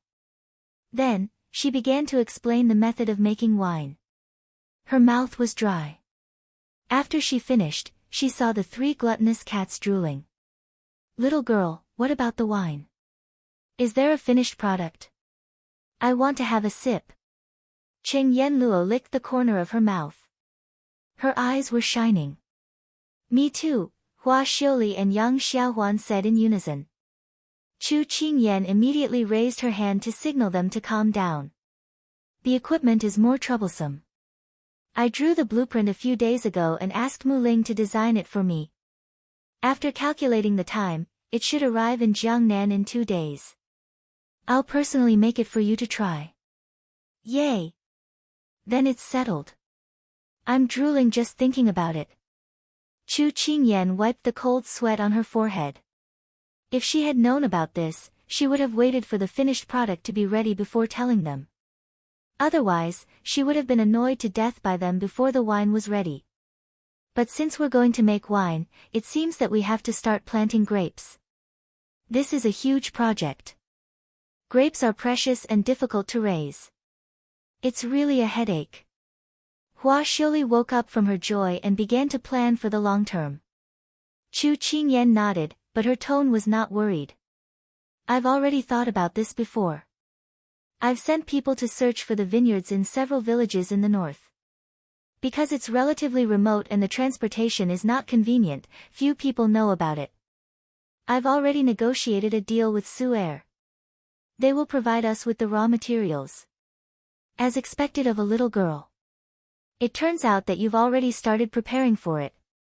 Today is really an eye-opener for us. Cheng Yenluo patted her on the shoulder and couldn't hide the admiration in her voice. Chu Qingyan shrugged. Before the army moves, the food and fodder move first. Oh, you've been with your husband for a long time. You speak like him. Hua Xiuli teased her. Chu Qingyan shrugged her shoulders and accepted their teasing. However, we should also have our own vineyard. I don't like to be restricted by others. Let's put this matter aside for now. When the time comes, I will transfer a few people to be responsible for the planning and planting of the vineyard. The 3 nodded in agreement. What about the fun and games? With the first 2 items opening the way, the 3 were even more curious and looking forward to the remaining 2 items. Chu Qingyan couldn't stand their urging and began to explain the rest of the fun and games one by one. Chapter 840. Chu Qingyan felt a little thirsty after explaining the pleasures of life. However, when she saw how excited the 3 children were, she knew that what she had just said would soon become a reality. After Chu Qingyan walked out of the shop, Cheng Yenluo followed behind her. Shall we take a walk? Chu Qingyan asked with a smile. Cheng Yenluo nodded nonchalantly. The wind blew gently and the willows swayed gently. The 2 of them walked along the willow bank in Jiangnan. All they could see was the green willow branches and the sparkling river. Little girl, the fields you mentioned just now all sounded good. Cheng Yenluo was no longer as lively as she had been in the shop. Instead, there was a hint of maturity in her smile. Chu Qingyan blinked. You seem to have something to say. Cheng Yenluo looked at her and smiled. I can't escape your eyes. That's because your thoughts are written all over your face. Go ahead, I'm all ears. Chu Qingyan spread her hands. In that case, I'll get straight to the point. Cheng Yenluo stood under a willow tree. She narrowed her eyes and said bluntly, although it sounds like you're fully prepared for these 4 fields, I don't know why, but I still feel that you're being a little too hasty. Oh. Tell me about it. Chu Qingyan broke a willow branch and played with it in her hand. The corners of her mouth curled up slightly, but it was hard to decipher the meaning behind her smile. Cheng Yenluo nodded and continued, because from what I know about you, you won't advance in all 4 fields simultaneously. Instead, you'll break through them one by one. You've always sought stability in the past. Now, you've spared no effort and invested all your manpower and energy. Although the prospects you've analyzed are good, if you stumble, you won't be able to make the cash flow, and all your money will go down the drain. Have you thought about that? Chu Qingyan took a deep look at the person beside her. Although she was the one who had pulled her into the partnership, she rarely expressed her views on business. She did not expect her to see through the risks behind her so quickly and not be tempted by the prospects she had imagined. It seemed that she had really chosen the right partner. After saying that, Cheng Yenluo looked at her attentively, only to find that she was staring at her without blinking. She couldn't help but be stunned. Then, she saw her suddenly smile. Yenluo, I know what you're thinking. I'm also very clear about the consequences of losing everything if we're not careful. You can say that I'm taking a gamble this time. A bet? Cheng Yenluo was surprised. Chu Qingyan nodded. In fact, she didn't want to reveal this matter so early, but since Yenluo had already asked, she had nothing to hide. I need a large sum of money in a short period of time. What I earn from continuing the brand is far from enough. I need a lot more. Upon hearing this, Cheng Yenluo was even more puzzled. As long as we continue to work hard, the money earned from maintaining the brand will be enough for us to spend the rest of our lives without any worries. Why do you want to earn so much money in such a short time? Are you in some kind of trouble? Chu Qingyan's fingers tightened slightly, and the willow branch bent into a circle in her palm. She stared at her palm and said slowly, because I may not have that much time left. Recently, more and more news has been suppressed on Big Ice's desk. The political strife in the imperial court is getting more and more intense, especially after the Sichuan army has been defeated by the enemy. I'm afraid that the days of peace are numbered. Wait, didn't your highness intend to withdraw from the political strife? Cheng Yenluo was shocked. Chu Qingyan smiled faintly. Sometimes, it's one thing to make one's own decision, and another to be forced by circumstances. Big Ice suppressed the news because he didn't want me to worry. But how could I not know how bad the situation is now? As she spoke, she turned to look at the bustling streets of Jiangnan behind her. Her voice became faintly discernible. Look at this place. The people are living and working happily, unaffected. In fact, it's just the calm before the storm. You mean to say that you have to be fully prepared to help His Highness when the time comes? Cheng Yenluo suddenly understood why she was doing this. Chu Qingyan did not deny it. Didn't you say that I am a person who likes to plan before acting? That's why the 4 major domains are my preparations. Perhaps you feel that I am being too hasty, but please believe me. I will not let you guys suffer any losses. This matter has been in my mind for a long time, and I have already made the necessary preparations. As long as we work together in the end, everything that I have said today will become a part of our business. Cheng Yenluo stared blankly at the person in front of her. She was clearly the same age as her and younger than her, but she was always able to say such shocking things. So what the little girl meant was that she didn't know if Xiao Su would participate in the political strife in the imperial court, but she had to prepare for the worst possible outcome for Xiao Su. Money. No matter what she did, she couldn't do without money, especially at certain special times. This little girl was always full of surprises. Since you've said so, as a friend, how can I sit back and do nothing? If I lose the bet, I'll just go back to the medical hall and continue to be a doctor. Anyway, the good life I have now is because of you. But if I win the bet, then I can live a good life. Cheng Yenluo winked at her. Chu Qingyan nodded with a smile. Her gaze turned to the sparkling river, and a wave of heat surged in her heart. This time, she would give it her all. Meanwhile, Cheng Yenluo looked at her with a gentle gaze. Little girl, I hope that your efforts for Xiao Su won't be in vain. The days passed in such a lively manner. Business has been good recently. Why don't we go out for a meal? By the way, I want to visit the Fengyue brothel today. I heard that there are a few artists who are quite good-looking. Let's go and have a look. Cheng Yenluo stood up from behind the desk, stretched, and walked out in high spirits. Chu Qingyan pointed at her back and said to Hua Xiaoli, "She's restless again." I knew she couldn't control her temper. Hua Xiaoli raised her eyebrows lazily and said in a light voice, "I'm not going. It's boring." With that, she stood up and drifted past Cheng Yenluo at a leisurely pace. Cheng Yenluo looked at Hua Xiaoli suspiciously and then cast a questioning look at Chu Qingyan. Chu Qingyan spread her hands, indicating that she didn't know. Because there was one less person, Cheng Yenluo had to give up on her plan to visit the artists. During dinner, Chu Qingyan and Xiao Su ate at the same table. What has Lord Lin been busy with recently? Chu Qingyan thought of Hua Xiaoli and couldn't help but ask the person beside her. What do you want to know? Xiao Su looked at her with his chopsticks paused in his hand. I feel that Hua Xiaoli's mood has been unstable recently. It must have something to do with Lord Lin, so I want to help her. Chu Qingyan rolled her eyes and suddenly remembered that Big Ice Cube had asked her what she wanted if they were to get married. She couldn't help but tilt her head and smile. Big Ice Cube, let Fengyi and Hua Xiaoli be our groomsmen and bridesmaids. It seems that I have to do something. Xiao Su narrowed his eyes and said something inexplicable. Lin Fengyi and Hua Xiaoli suddenly shivered. Chapter 841. In less than 2 days, the sunflower seeds were placed in front of Hua Xiaoli and the others. Are these the sunflower seeds you were talking about? Cheng Yenluo reached out and took one out. It looked like a small pebble, but it had gray stripes. It looked very unappetizing. Hua Xiaoli, Yang Xiaohuan, and the others looked at Chu Qingyan in bewilderment. Chu Qingyan didn't explain. She took one and cracked it open with her teeth.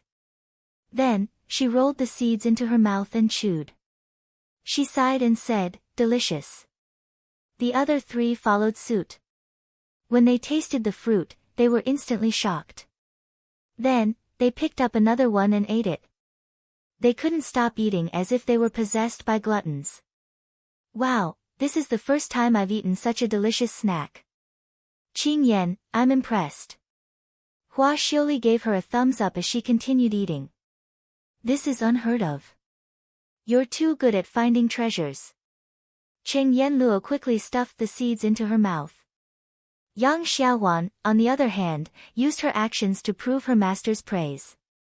However, compared to the other 2, she ate much more gracefully. So, do you have any objections to my eating now? Chu Qingyan leaned against the main seat with a folding fan in her hand. Her index finger hooked the pendant at the end of the fan.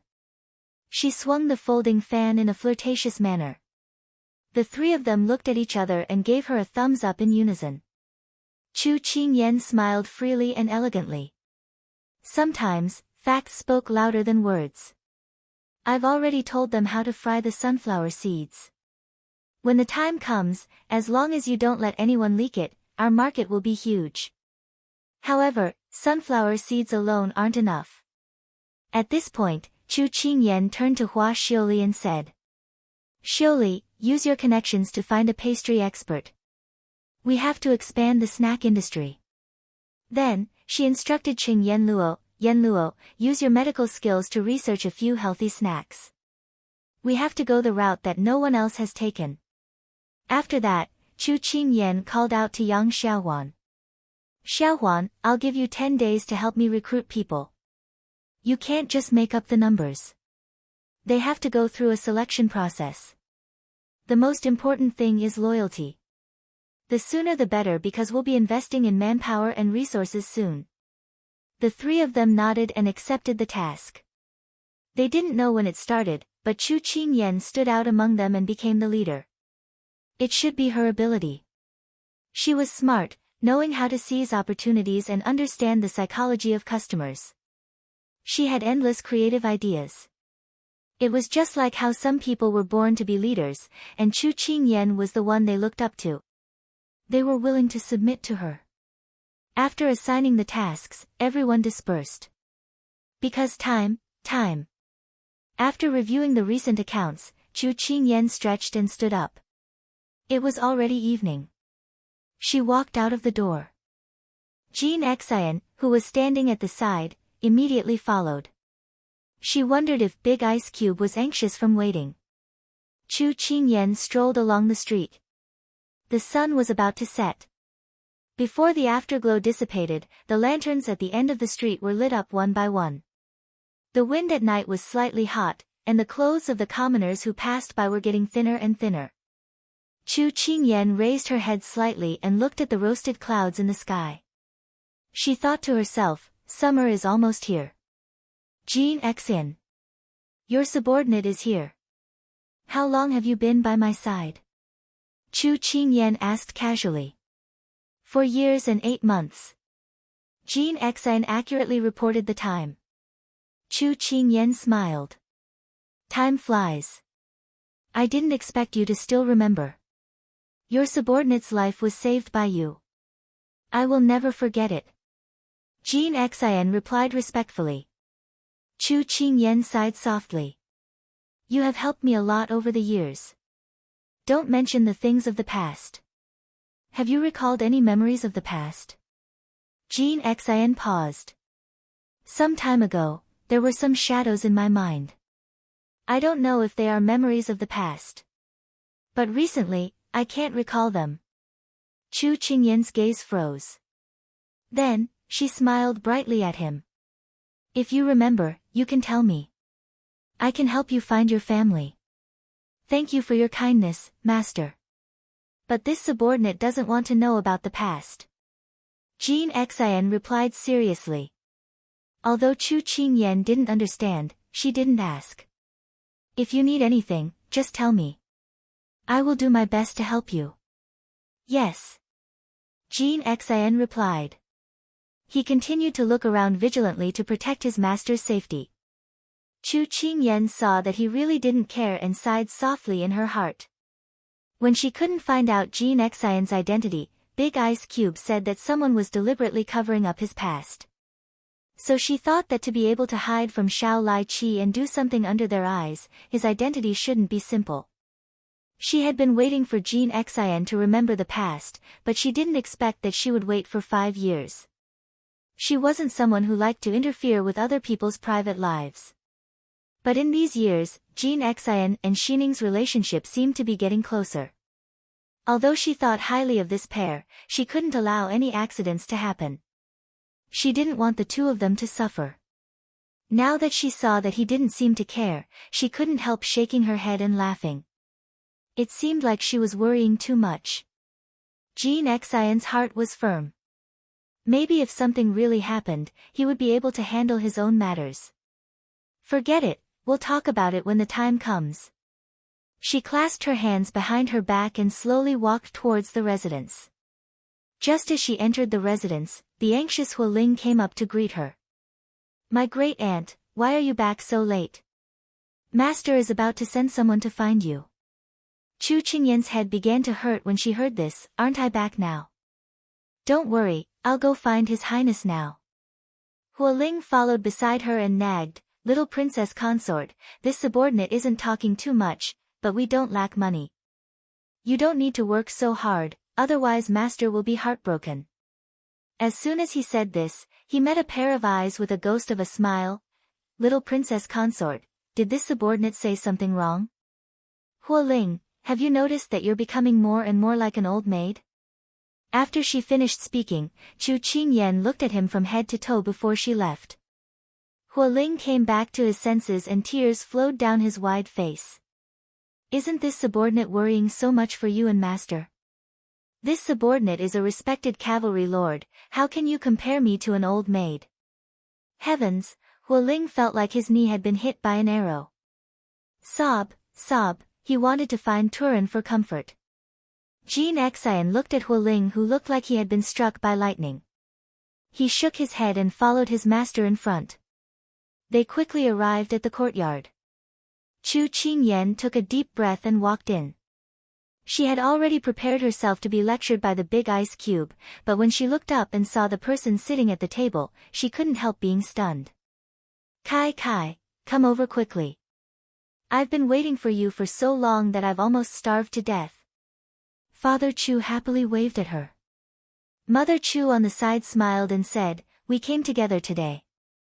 Go wash your hands and prepare to eat. Chu Qingyan looked at a certain person and silently moved over. Chapter 842. Chu Qingyan had just sat down when her father put a large piece of fish in her bowl. Eat more. You've been so skinny lately. Dried fish? That was an exaggeration. Chu Qingyan's father didn't stop. He picked up a crab leg and put it in Xiao Su's bowl. You have some too. Don't be jealous. Chu Qingyan clearly saw the corner of his mouth twitch. She remembered that he didn't like seafood, and the crab leg wouldn't look very elegant when he ate it. She thought that he would probably throw it away in disgust. But the outcome was unexpected. Big Ice Cube picked up the crab leg and slowly peeled the shell. He slowly picked out the crab meat and put it in her bowl. Chu Qingyan's father nodded in satisfaction. His son-in-law was taking good care of Kai Kai. How nice. Chu Qingyan's mother looked at the two of them and felt even more relieved. Chu Qingyan quietly lowered her head and ate the crab meat. He was the one who didn't want to eat it. But Big Ice Cube's culinary skills were really good. If it were her, she would probably have to bite the crab leg into pieces and it would be difficult to pick out the crab meat. This crab meat was really delicious. She was greedy. Then, Xiao Su's bowl was filled with a lot of crab legs. Xiao Su looked up at her. Chu Qingyan picked up another crab leg and put it on top of her head. She smiled at him fawningly. She was really a little foodie. While Mr. and Mrs. Chu were still in shock, he continued to peel the crab's shell slowly without making any noise. The difficult crab's shell was peeled off by his fingertips, revealing the tender white and red meat inside. Chu Qingyan ate the crab meat he handed to her as if it wasn't her place at all. Son-in-law, you have my style back in the day. Chu Qingyan's father stroked his beard and smiled proudly. Chu Qingyan's mother glanced at her husband. How could he say these things in front of the younger generation? Don't worry, I'll take good care of Kai Kai. After peeling the last crab leg, Xiao Su took a face towel from the side and slowly wiped his fingers. Chu Qingyan ate the delicacies in her bowl while admiring the beautiful man beside her. There were some people who were born noble.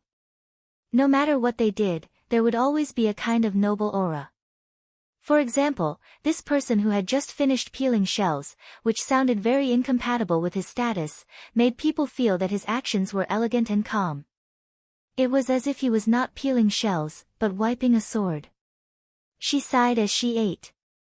Indeed, comparisons were odious.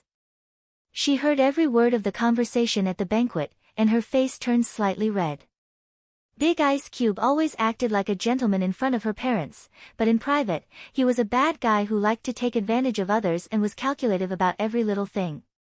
She mistook the rib in her mouth for him and bit down hard.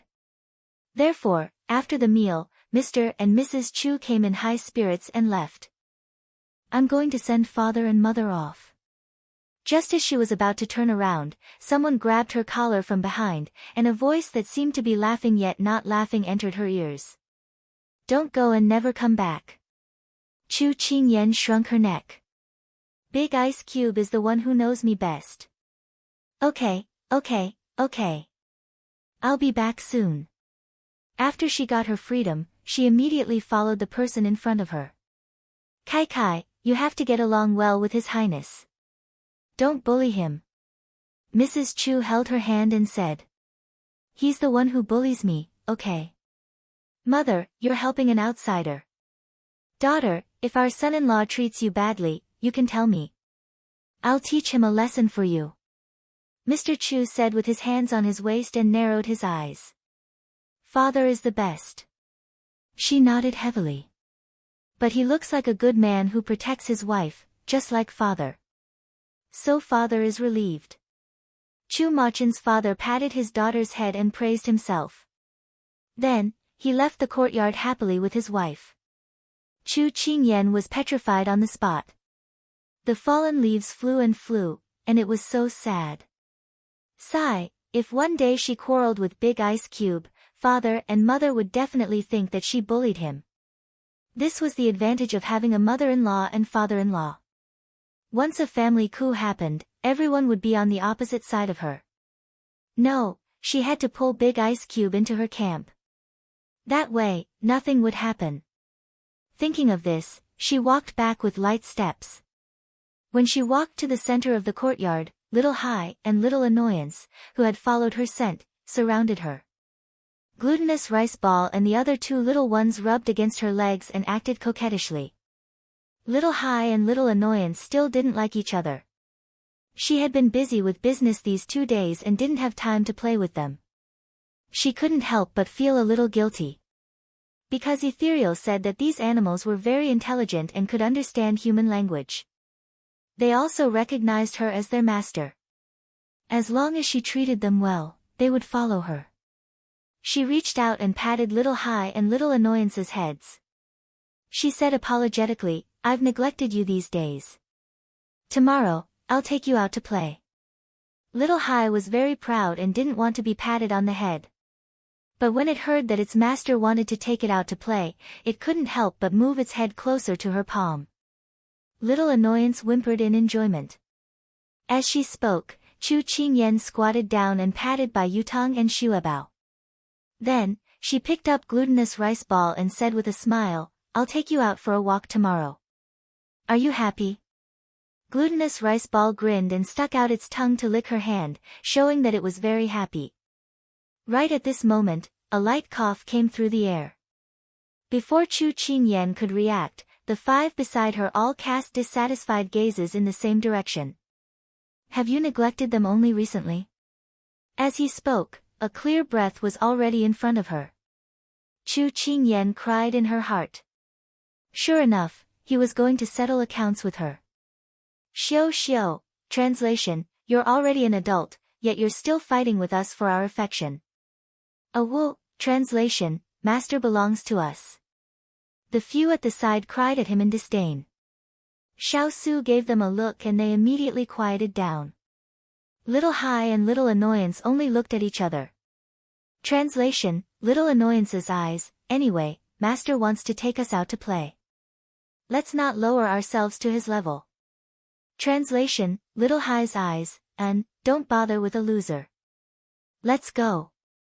The two who disliked each other reached a rare consensus in the face of a greater threat.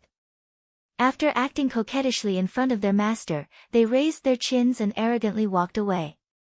When only the two of them were left in the courtyard, Chu Qingyan felt that the silence made her flustered. Just as she was about to say something, a hot chest pressed against her back. I was actually ridiculed by them. Ian, don't you think you should make it up to me? He lowered his head and leaned close to her ear. Chu Qingyan felt that the air was filled with his breath and couldn't help but swallow. Then, you're going out with us tomorrow? Her voice trembled slightly halfway because a pair of hands suddenly appeared on her waist. He put his chin on her shoulder and hugged her from behind in a very ambiguous posture. Just this? Not enough. Then you still want, what? Before she could finish her sentence, her words were blocked. The moonlight shone down on the two young bodies as they slanted to the ground. The moon couldn't help but hide in the clouds to peek. It really was a hot and affectionate night.